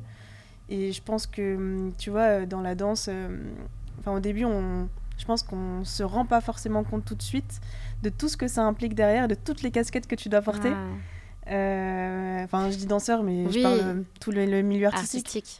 En tout cas, c'est vrai que c'est les milieux comme ça où on va forcément utiliser, tu vois, les réseaux sociaux comme support parce que c'est devenu, comme tu le disais tout à l'heure, c'est le CV maintenant pour plein de personnes et tout. Donc, il faut apprendre à le maîtriser, savoir ce que tu mets en premier, ce que tu dois mettre moins en avant, etc. Et ouais, je pense que du coup, même pour toi, d'une certaine manière, j'imagine que ça a dû avoir un impact de savoir comment je me réadapte pour que... Ouais, en fait, ça prend du temps. J'ai la chance, franchement, j'ai vraiment cette chance-là de pas être atteinte par les likes, tu vois.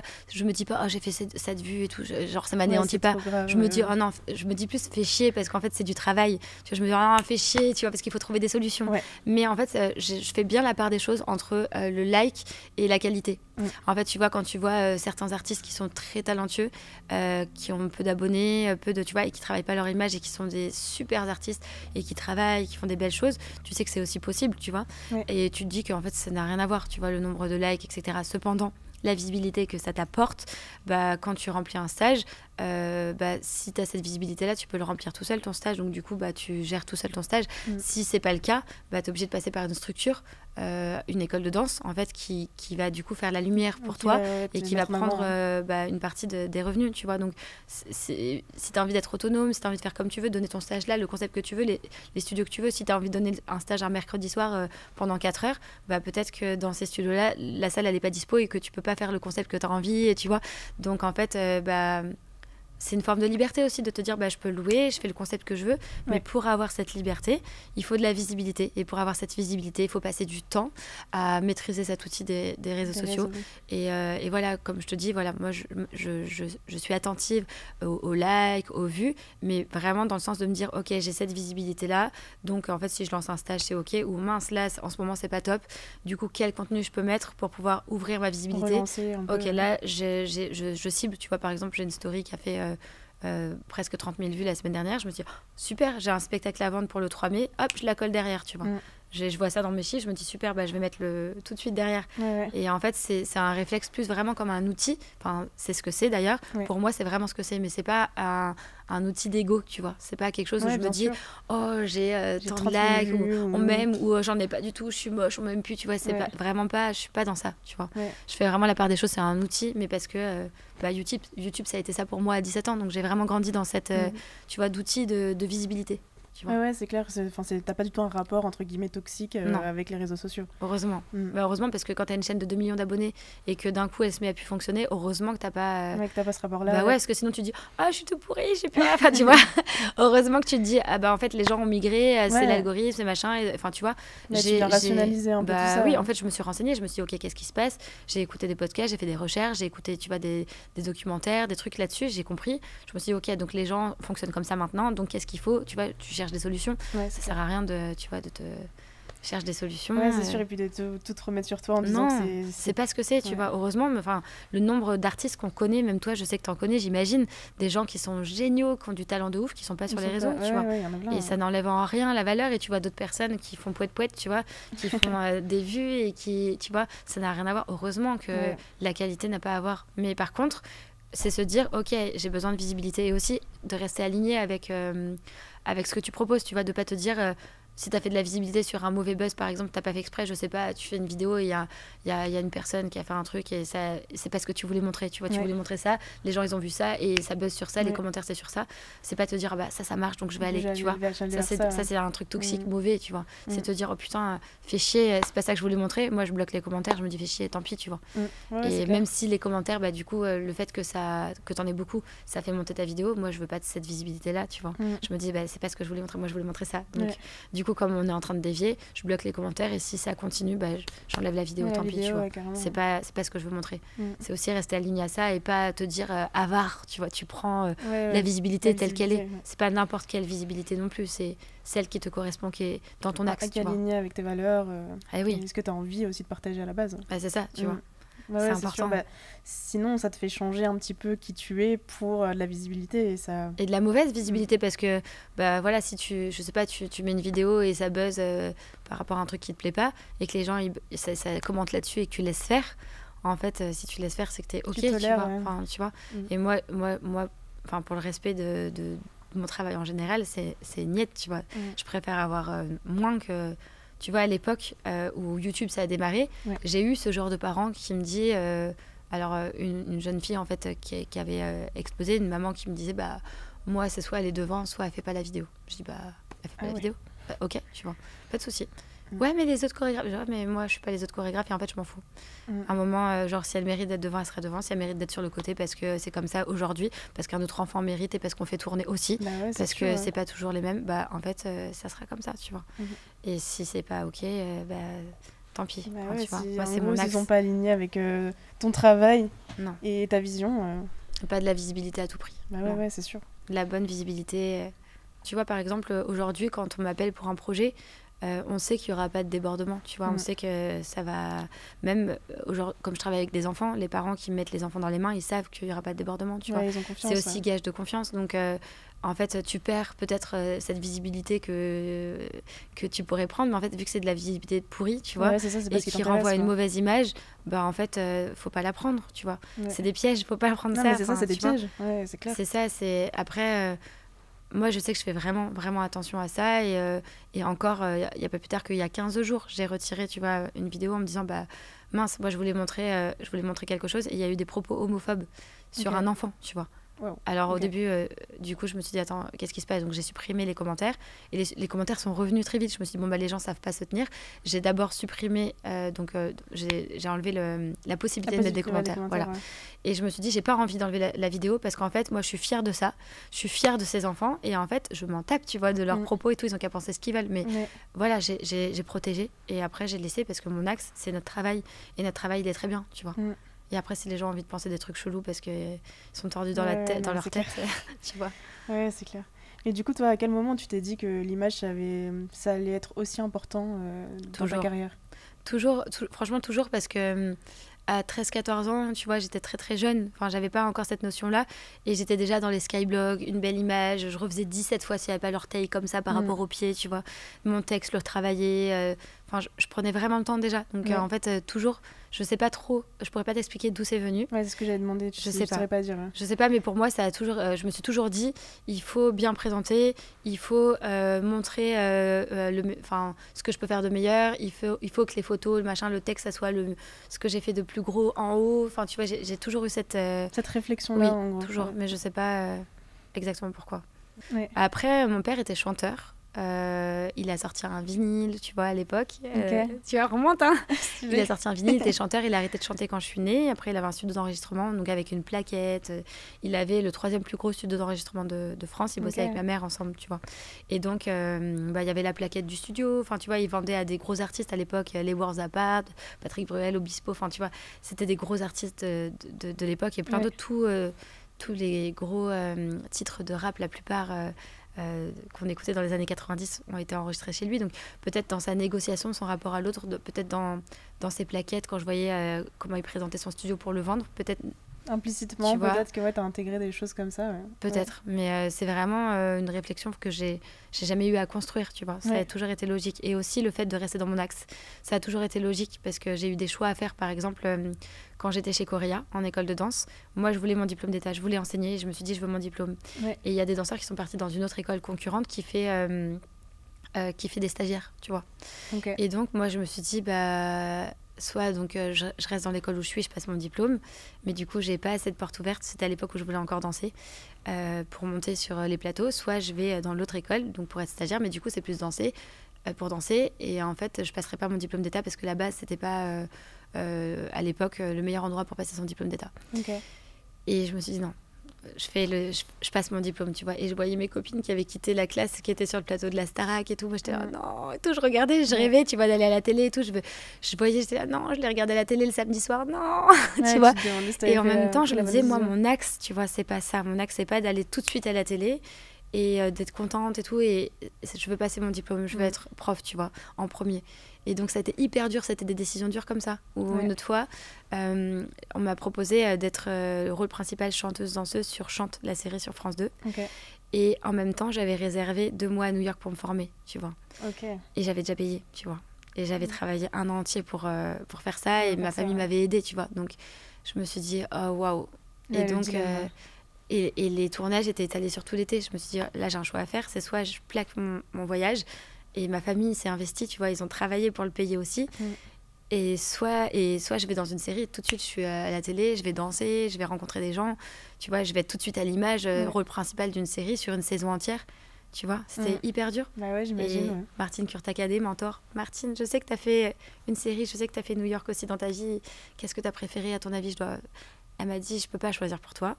Mais moi, New York, ça a été un truc énorme dans ma vie. Mais je peux pas choisir pour toi. Et du coup, j'ai dit non à la série. Je suis partie à New York et effectivement, ça a été un truc énorme dans ma vie. Ça a bouleversé ma vie. Donc, je regrette rien, tu vois. Mais dans mon axe, tu vois, je sentais que c'était plus juste, tu vois, d'aller me former à New York que de tout de suite prendre la lumière, tu vois. Et j'avais pas passé les castings de cette saison-là pour ça. J'avais passé la saison 1 et la saison 2, j'avais pas été prise. Et la saison 3, je pense qu'ils ont eu un désistement, ils m'ont appelée, t'es prise, tu vois. Ah oui, ok. Et c'était une semaine avant, tu vois. Et j'étais là. Ouais, ça t'a coupé l'herbe sous le pied. Mais encore une fois, franchement, moi je trouve ça hyper inspirant ce que tu dis. Parce que j'ai aucun doute et je dis pas que c'est forcément une mauvaise chose, tu vois. Je dis pas que peut-être s'il y a des personnes qui auraient pris le choix d'aller tout de suite, par exemple, comme là tu disais, la lumière, prendre la lumière directement. Je comprends que ce soit tentant, mais je trouve ça tellement inspirant de me dire que il y a des personnes en fait qui restent alignées et qui se disent non, en fait j'avais prévu ça et je fais ça, quoi. Ouais, mais tu sais, en plus t'as la notion d'argent aussi où tu te dis moi j'ai travaillé, à la rigueur c'est ton problème, tu vois, si t'as travaillé toute l'année et que tu balances comme ça, tu vois. Mais en fait il y avait aussi ma famille, tu vois, qui avait payé mon billet d'avion, tu vois, et en fait tu te dis putain, les gens ils ont travaillé pour toi, pour t'aider pour ton projet, tu plaques tout, c'est pas correct, tu vois. Et donc je m'étais posé la question de ce qu'on gagnait sur ce projet en me disant est-ce que ça s'équilibre, tu vois, est-ce que je peux rembourser ce que j'engage, et en fait ça s'équilibrait pas, tu vois. Et je me suis dit non. Et plein de décisions comme ça dans ma vie où t'avais le bonbon, tu vois, et les haricots verts, tu vois. Et alors, bon, c'est pas les haricots verts New York non plus, mais tu vois, entre guillemets, le choix sain, tu vois, le choix d'équilibre, tu vois, entre guillemets, le choix que tu dois faire, entre guillemets, et puis le truc que t'as trop envie, mais que tu te dis, c'est pas juste, c'est pas ce que je dois faire maintenant, tu vois. C'est pas, je dois pas manger un bonbon à 23h tout de suite, tu vois. Je dois attendre un peu. C'est ça, et au final, à chaque fois, tout s'est équilibré, tu vois. C'est comme si la vie m'avait dit ok, t'as choisi de faire ça, t'es en route pour ça, et qui me met un petit piège en mode là, tu vois, alors, tu fais quoi? Est-ce que tu vas le prendre tout de suite? Et moi je reste axée, je continue. et c'est vrai que j'ai toujours été récompensée par la vie pour ça. J'ai toujours, à chaque fois que j'ai dû refuser des choses des fois j'ai eu des choix vraiment durs, tu vois, de projets énormes que j'avais attendus, tu vois. On m'a proposé une émission énorme juste après mon accouchement, tu vois. Ce jour-là j'ai dit non. Ma fille vient de naître, je reste avec mon enfant, tu vois, et en plus elle est vraiment le numéro 1 de ma vie. Le travail c'est bien après, tu vois. J'imagine. Et du coup, il n'y a aucune décision que tu as pu prendre, t'as aucun regret aujourd'hui? T'estimes que t'as aucun regret? Non, parfois tu sais, tu fais pas les bons choix entre guillemets, mais en fait après ça s'est goupillé. Je me suis dit en fait si c'était un bon choix, tu vois. Non, j'ai vraiment pas de regrets. Je trouve que ça m'a bien construite. Des fois, c'était dur. Des fois, t'as fait un choix et tu dis « Oh là !» Et après, tu grimpes et puis finalement, t'as appris quelque chose. Parce qu'il n'y a pas... Enfin, c'est ce que je dis à mes élèves, il n'y a pas vraiment de mauvais choix. Parce que du coup, quand tu fais un choix compliqué et qu'après, tu as des difficultés, en fait, t'apprends. Une difficulté, c'est un apprentissage. Donc, tu deviens plus riche, donc tu deviens meilleur. Enfin, tu vois. Que ça soit sur le plan de danse ou sur le plan émotionnel, tu vois, sur ta construction personnelle aussi. Ouais, je suis d'accord.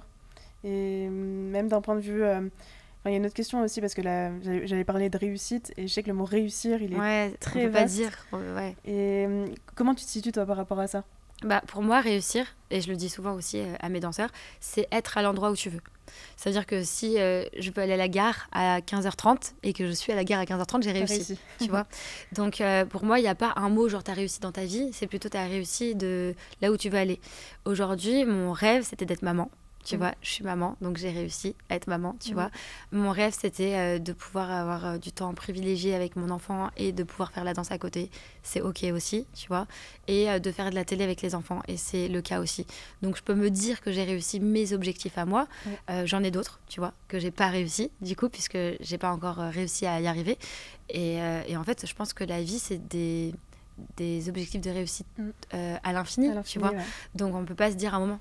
Ça y est, c'est fini. J'ai réussi. Tu vois, pour moi, ça n'existe pas. Tu vois, il n'y a jamais un moment où tu te dis... parce qu'en plus, tout est aléatoire. Aujourd'hui, tu as des contrats et dans 5 ans, on ne sait pas. Tu vois, on ne sait même pas demain. Tu vois. Donc, on ne peut pas se dire j'ai réussi vraiment.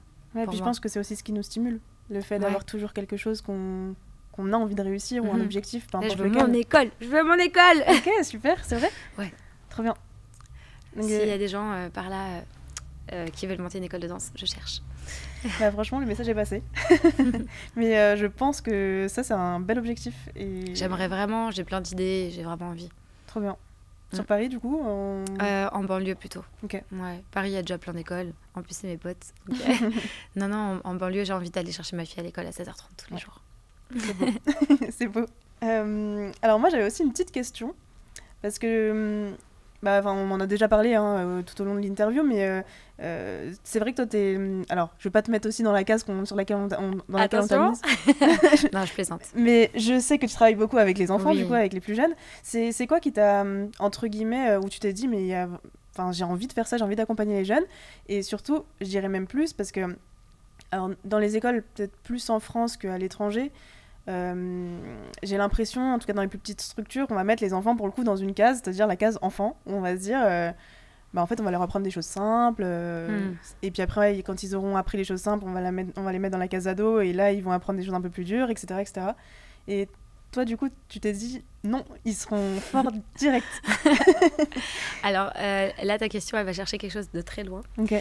Tu te souviens de la pub avec la petite fille de 4 ans? Oui. Ok, j'ai cherché cette pub d'ailleurs, je ne l'ai pas retrouvée. Déjà, moi j'avais moins de 3 ans quand j'ai vu cette pub, donc ça veut dire que ça fait partie de mes premiers souvenirs, tu vois. Et je me souviens vraiment de cette pub avec une petite fille qui était assise sur une pomme et qui disait qu'il fallait manger des pommes. Et donc déjà, j'avais déjà la passion des enfants alors que moi j'étais un bébé, tu vois. Ouais, c'est fou. Et en grandissant, j'ai toujours été hyper admirative des enfants qui ont du talent. Je sais pas, ça a toujours été comme ça, même jeune, même ado, tu vois. Okay. Donc adolescente, à l'âge de 15-16 ans, à 15-16 ans, j'avais mon groupe de 15-16 ans de mon âge qui était difficile à chorégraphier, à manager, parce que tu sais, tu as des égos, des trucs et tout. Ouais, bien sûr, ouais. Et en fait, je me suis dit, j'ai ma petite sœur, donc je prends ma petite sœur et ses copines. Ma petite sœur, 4 ans de moins, donc facile, 10 ans, tu vois, j'ai pris des 9-10 ans, ma sœur et ses copines, et j'ai monté mon groupe comme ça, et c'était super, en fait, de pouvoir travailler avec eux. Ils étaient passionnés, ils avaient envie, ils avaient confiance, et donc j'ai toujours eu un peu cette passion-là que j'ai assouvie, tu vois, très jeune, avec ma petite sœur et ses copines, où on a fait des petits projets, des petits spectacles, etc.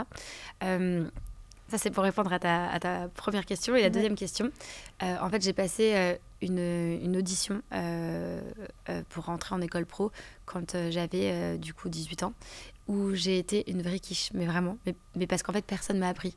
C'est-à-dire que si personne te dit, en fait, le genou, ça se place là, le pied, ça se place comme ça, sûr, tu peux pas savoir. Donc moi, je dansais dans mon assaut, j'étais avec mes petits steps, tu vois, de campagne, et je crois que j'étais une bosse. Et je suis arrivée dans cette audition, et j'étais paumée, ça allait pas. Et en fait, à l'issue de cette audition, je me suis dit, en fait, moi, je veux jamais que ça arrive à mes élèves qui se pointent dans une audition et qui ressentent ce que moi j'ai ressenti.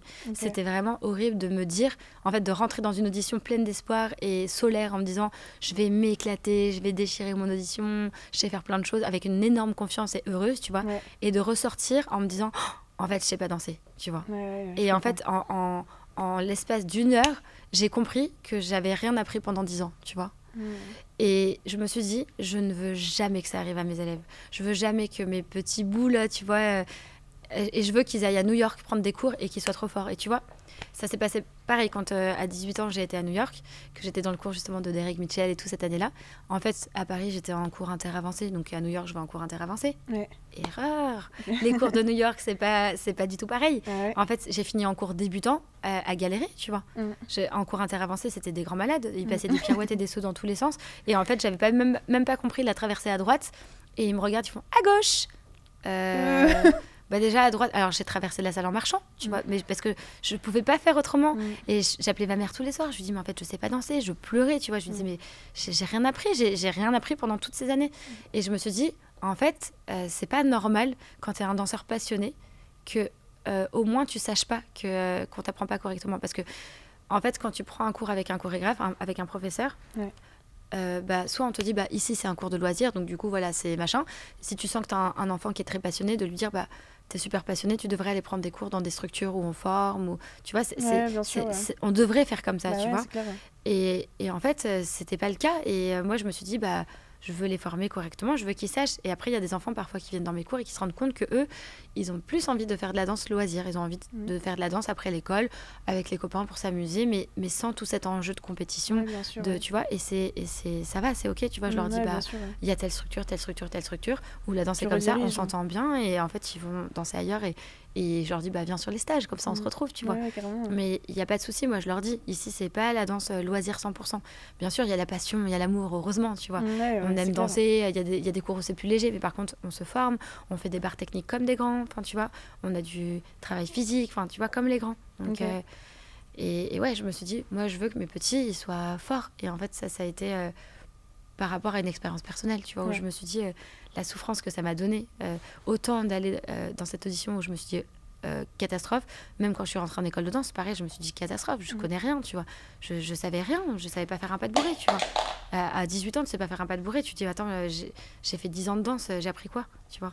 Du coup, d'un coup, t'as tous tes espoirs, t'as limite l'impression qu'on te... Mais oui, mais tu sais que ça arrive régulièrement. Moi, je rencontre régulièrement des jeunes qui viennent me voir plein d'espoir et qui me disent « Ouais, je veux faire les auditions avec toi, mais j'ai fait 10 ans de danse et tout. » Et qui se rendent compte, qui me disent « Ouais, mais par contre, j'ai pas ci, j'ai pas ça, est-ce que tu crois que... » Et en fait, moi, je vois que techniquement, c'est fragile et que ça va être compliqué. Donc, je leur donne des pistes, je les aide parce que je me souviens, tu vois, de ce que c'était.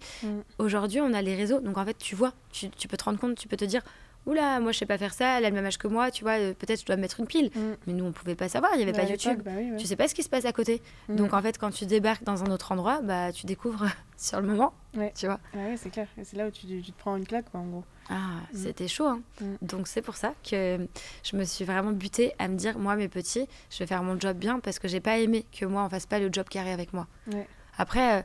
Je regrette rien de mon parcours dans le sens où ça m'a donné la passion, ça m'a donné aussi la liberté parce que je me disais pas je suis pas assez fort pour ça parce que je sais pas faire ça, puisque je pensais même pas qu'il y avait de la technique, donc j'étais open, tu vois, je me disais let's go, la danse c'est la danse, tu vois. Donc sous une certaine forme je peux remercier d'avoir vécu comme ça, mais c'est vrai que par contre quand à 18 ans tu dois tout construire, c'est compliqué, quoi. Ouais, j'imagine. Mais du coup, en fait, c'est surtout que c'est dur, en fait, de devoir te dire peut-être que j'aurais pu passer toutes ces 10 dernières années à construire quelque chose. À construire ça, Ah ouais. Ouais, je me doute. Puis j'ai après, construit autre chose, heureusement. Oui, voilà, c'est ça. J'ai construit autre chose, mais c'est vrai que ça a été dur à 18 ans d'apprendre à faire un retiré, un pas de bourré, quoi. C'est vrai que tous les professeurs, entre guillemets... ne t'enseigne pas forcément ça dans les cours, et je pense que ça devrait être en tout cas dans une discipline comme le jazz. Le jazz, ou le classique. C'est énormément de technique, donc je me dis quand on t'apprend pas la base, quoi, c'est dommage. En fait, il faut qu'il y ait de l'artistique, il faut qu'il y ait la passion, il faut qu'il y ait aussi l'ivresse de la jeunesse, tu vois, de la liberté, etc. Il faut pas que ça soit un truc qui te bloque, tu vois, parce que aujourd'hui on arrive quand même à un point où la technique elle est tellement présente. On veut tellement faire 4 tours, machin, que parfois, en fait, on oublie l'artistique. Et moi, tous les jours, je dis à mes danseurs, mais en fait, sois touchant. Tout le monde sait faire 3 pirouettes. Tout le monde sait faire 3 pirouettes. Donc, sois touchant, raconte-moi quelque chose, viens me chercher, écoute ta musicalité, essaie de vivre, va chercher quelque chose de plus personnel dans ton corps, tu vois. Ressenti, Mais oui, parce qu'en fait, c'est super 3 pirouettes, mais en fait, tout le monde sait faire 3 pirouettes aujourd'hui, tu vois. En tout cas, c'est pas ça qui va forcément le démarquer dans sa discipline. Non, puis c'est de la gym, en fait. Enfin, j'ai rien contre la gym, j'adore la gym, mais en fait si tu fais juste un enchaînement acrobatique de tours, machin, tout ça, on n'est plus dans de la danse, la danse c'est de l'art. D'ailleurs on dit bien que c'est pas un sport entre guillemets, même si on en ressent voilà. Je sais qu'on est bien quand même, mais... c'est ça, mais en fait c'est de l'art en premier parce qu'on raconte une histoire, parce qu'on touche quelqu'un sûr. Tu vois, si là tout de suite tu réfléchis au dernier danseur qui t'a touché, ça va pas être un technicien, ça va être un artiste. Ouais, c'est sûr. Non, mais je te rejoins. Puis je pense qu'il y a plein de fois aussi où tu vas regarder quelqu'un qui a peut-être pas forcément toujours la technique, mais qui par contre va énormément te toucher, et du coup ça va te marquer. Et au final, quelqu'un qui dégage pas grand-chose, mais qui t'envoie que de la technique, je trouve. Tu le retiens pas. Tu t'en souviens pas, mais par contre, tu vois, là où moi je mets un point d'honneur, c'est de dire par contre, tu dois être au courant. On doit savoir, tu vois. Moi, gamine, on aurait dû me dire, en fait, par contre, là, on est dans l'artistique, etc. Mais par contre, techniquement, on n'est pas présent. Si tu veux construire ta technique, il faut aller là, par exemple, tu vois. Et c'est là où je trouve qu'il y a un problème. En tout cas, dans ma construction, où il y a eu un petit couac. Tu vois, ça aurait dû être mon choix de me dire, je veux rester que dans l'artistique. Ça doit être un choix, tu vois. Et c'est bien qu'il y ait le diplôme d'État. Tu vois, moi, je suis pro diplôme d'État, fort. En tout cas, pour le jazz, tu vois. Parce qu'en fait, au moins, ça protège ça. Maintenant, il ne faut pas qu'il y ait que ça. Mais... c'est important de savoir. Après, le danseur, il fait son choix. S'il a envie d'être que dans l'artistique parce qu'il veut être dans de la gestuelle, dans du ressenti, de la musicalité, c'est ok, tu vois, tu fais ce que tu veux. Sûr, mais au moins, tu as connaissance que ça existe et tu fais le choix. Tu vois, moi, j'ai pas pu faire ce choix. Ouais, t'as pas pu faire ce choix, c'est ça.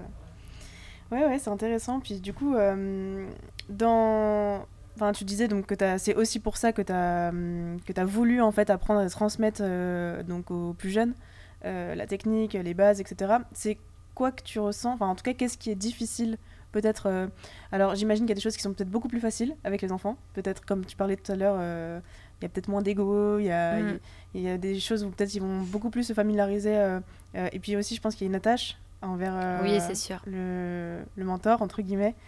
Et est-ce qu'il y a des choses peut-être plus difficiles à leur transmettre ou tu trouves Je pas pense que c'est en fonction de l'âge, je pense. Parce qu'en fait, à un certain âge, commence à arriver la peur du regard de l'autre, tu vois. Okay. Et quand cette phase arrive, là, ça commence à être difficile parce que du coup, c'est là où il y a tous les blocages, où tu n'oses pas t'exprimer, où tu n'oses pas interpréter vraiment, où tu n'oses pas aller dans de la recherche corporelle parce que tu dis c'est en dehors des codes, alors est-ce que c'est pas bizarre, tu vois.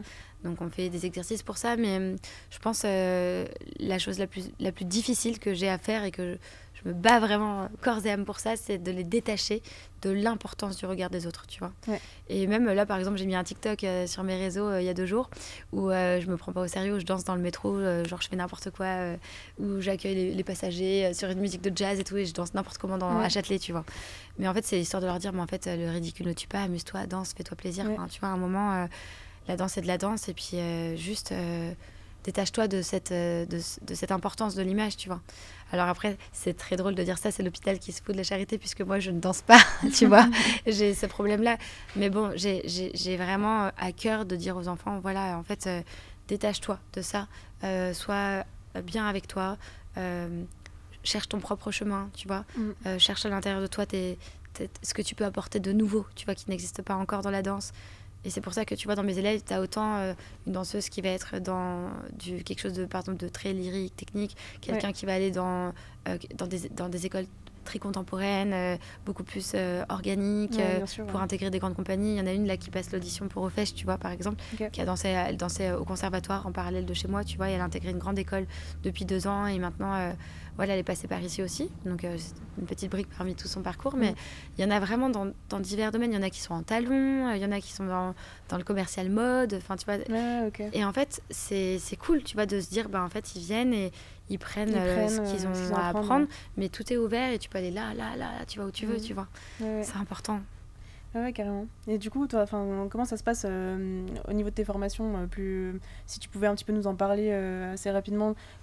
Par exemple, si là, il y a une élève, ou une petite, ou un petit d'ailleurs, qui a envie de danser avec toi, comment ça se passe? Alors, tous mes cours sont sur audition. Alors, l'audition, c'est pour 2 choses. La première raison, c'est parce qu'en fait, il y a des cours quand même avec du haut niveau et il faut une certaine maîtrise corporelle et une conscience aussi de corps pour intégrer, pour ne pas se blesser. Donc, par exemple, sur un cours avancé pro d'adultes, parfois, ça m'arrive d'avoir des danseurs qui viennent donc, sur des cours de jazz vraiment avec de la grosse technique, mais qui viennent du hip-hop, donc qui n'ont pas du tout... la technique jazz, mais qui ont une vraie conscience de corps et tu vois qu'ils vont pas aller se jeter sur leurs genoux s'il y a une chute sur le coup de pied, tu vois qu'ils vont bien protéger, qu'ils vont comprendre le mécanisme, attendre d'être prêts avant de faire certains éléments techniques, tu vois. Ce genre de personnes on va prendre parce qu'en fait artistiquement on se dit c'est super, ils ont déjà quelque chose et on va compléter et, tu vois et c'est ok, ils vont protéger leur corps, ils vont pas se blesser. Donc on est dans cette démarche là.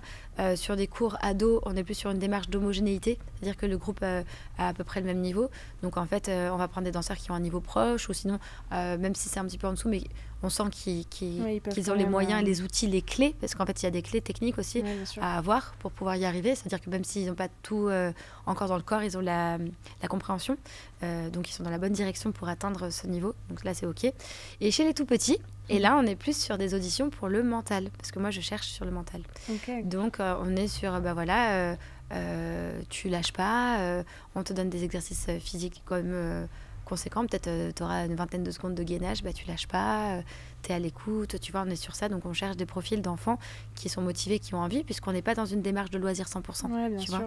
Et parfois on a des enfants, on sent que en fait on les a accompagnés là et c'est pas ce qu'ils ont envie, donc moi je prends ces enfants là, on a toutes des équipes, des jeunes, des danseurs qui viennent encadrer dans la bienveillance en fait les auditions.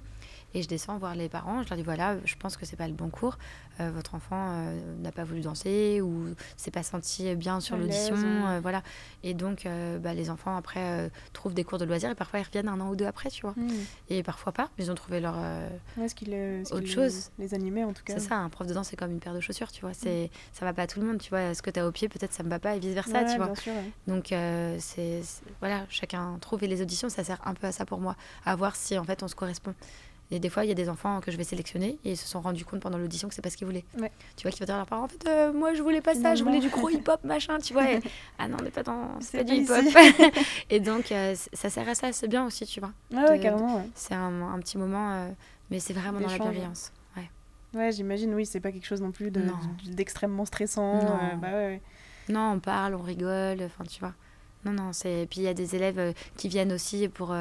des élèves du cours qui sont là parfois pour encadrer, qui sont là à côté. S'il y a un enfant qui n'a pas compris quelque chose, il le prend par la main, il lui remontre pendant que les autres travaillent. Enfin, tu vois, on a vraiment...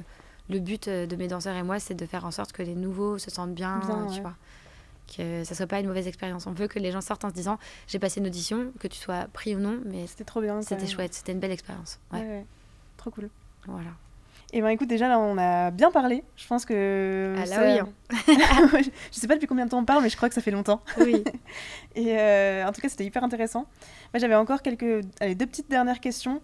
Déjà c'était si y a une personne qui venait te voir et qui aspirait à avoir une carrière, on va dire similaire à la tienne, ce serait tu donnerais quel conseil à ces personnes? En fait on n'est pas dans les mêmes époques, donc en vrai je dirais travaille le plus dur que tu peux. Respecte-toi dans tes engagements, dans ta personne, dans ton axe. N'accepte pas n'importe quoi, n'importe comment. Enfin, tu vois, écoute-toi vraiment en profondeur. Essaye de t'ouvrir à plusieurs styles, tu vois, d'être le plus pluridisciplinaire possible. Aujourd'hui, c'est important. Donc, va faire ça, teste des stages, voyage, rencontre, tu vois. Genre, vraiment, ouvre-toi de te remplir un maximum. Essaye de te trouver un ou plusieurs mentors pour t'accompagner, pour t'apprendre, tu vois. Pour pouvoir te dire voilà, ça c'est comme ça c'est une grue, tu sais, langage télé, ça c'est ci, ça c'est ça, c'est clair. Tu vois. Et puis en vrai saisis tes opportunités, tends la main, vends-toi, mais vraiment travaille, vraiment le mot numéro 1 ça serait vraiment travaille sur ton axe, travaille et reste sur ton axe, quoi, vraiment.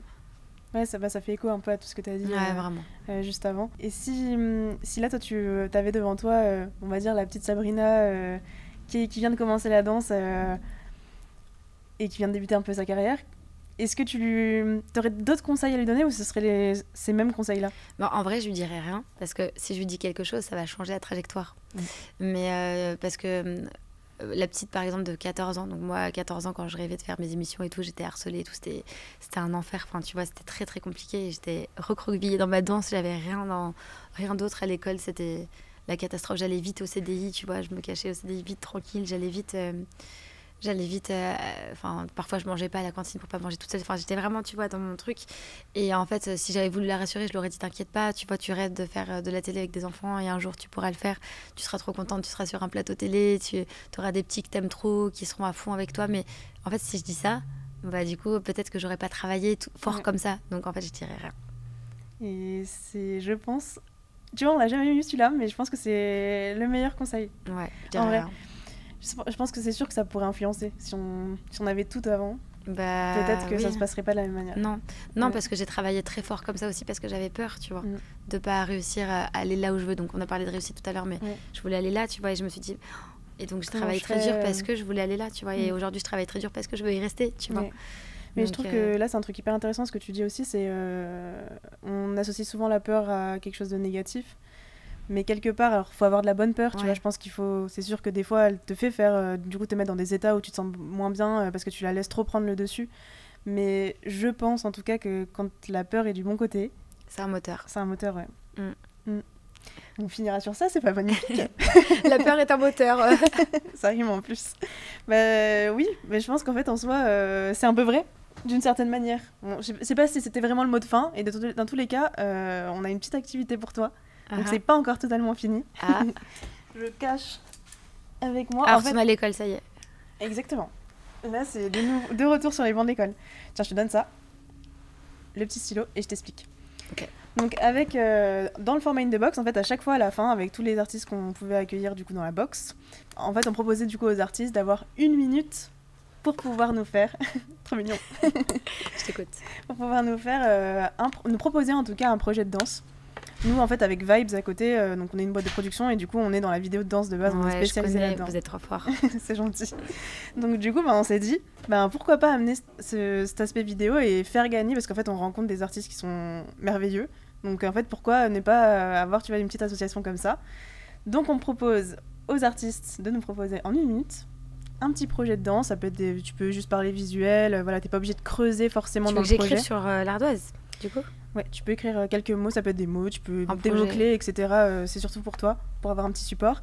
Et après, tu pourras nous le présenter. Et à la fin... ouais, donc du coup, là, je me note mon truc et après, je te fais une présentation genre exposée. Exactement. Ok. Ok, alors est-ce que t'es prête? Top chrono, genre, c'est chronométré ou... C'est chronométré. Est-ce que, M, tu peux lancer le chrono ou tu veux que je le lance? Je savais pas que je revenais à l'école, hein. Et oui, c'est la petite surprise à chaque fois. Ok, ça y est, j'ai... 3, 2, 1... Ok, go. 5, 4, 3, 2, 1. Okay. On est bon. Ça va, t'es contente de ce que t'as écrit? Je sais pas. Je sais pas trop. De toute façon, on va pouvoir le voir. Si tu veux, tu peux montrer ce que t'as écrit à la caméra qui est là. Mais en fait, on va pas comprendre. C'est un truc de danseur, tu vois, écrit en minuscule dans tous les sens.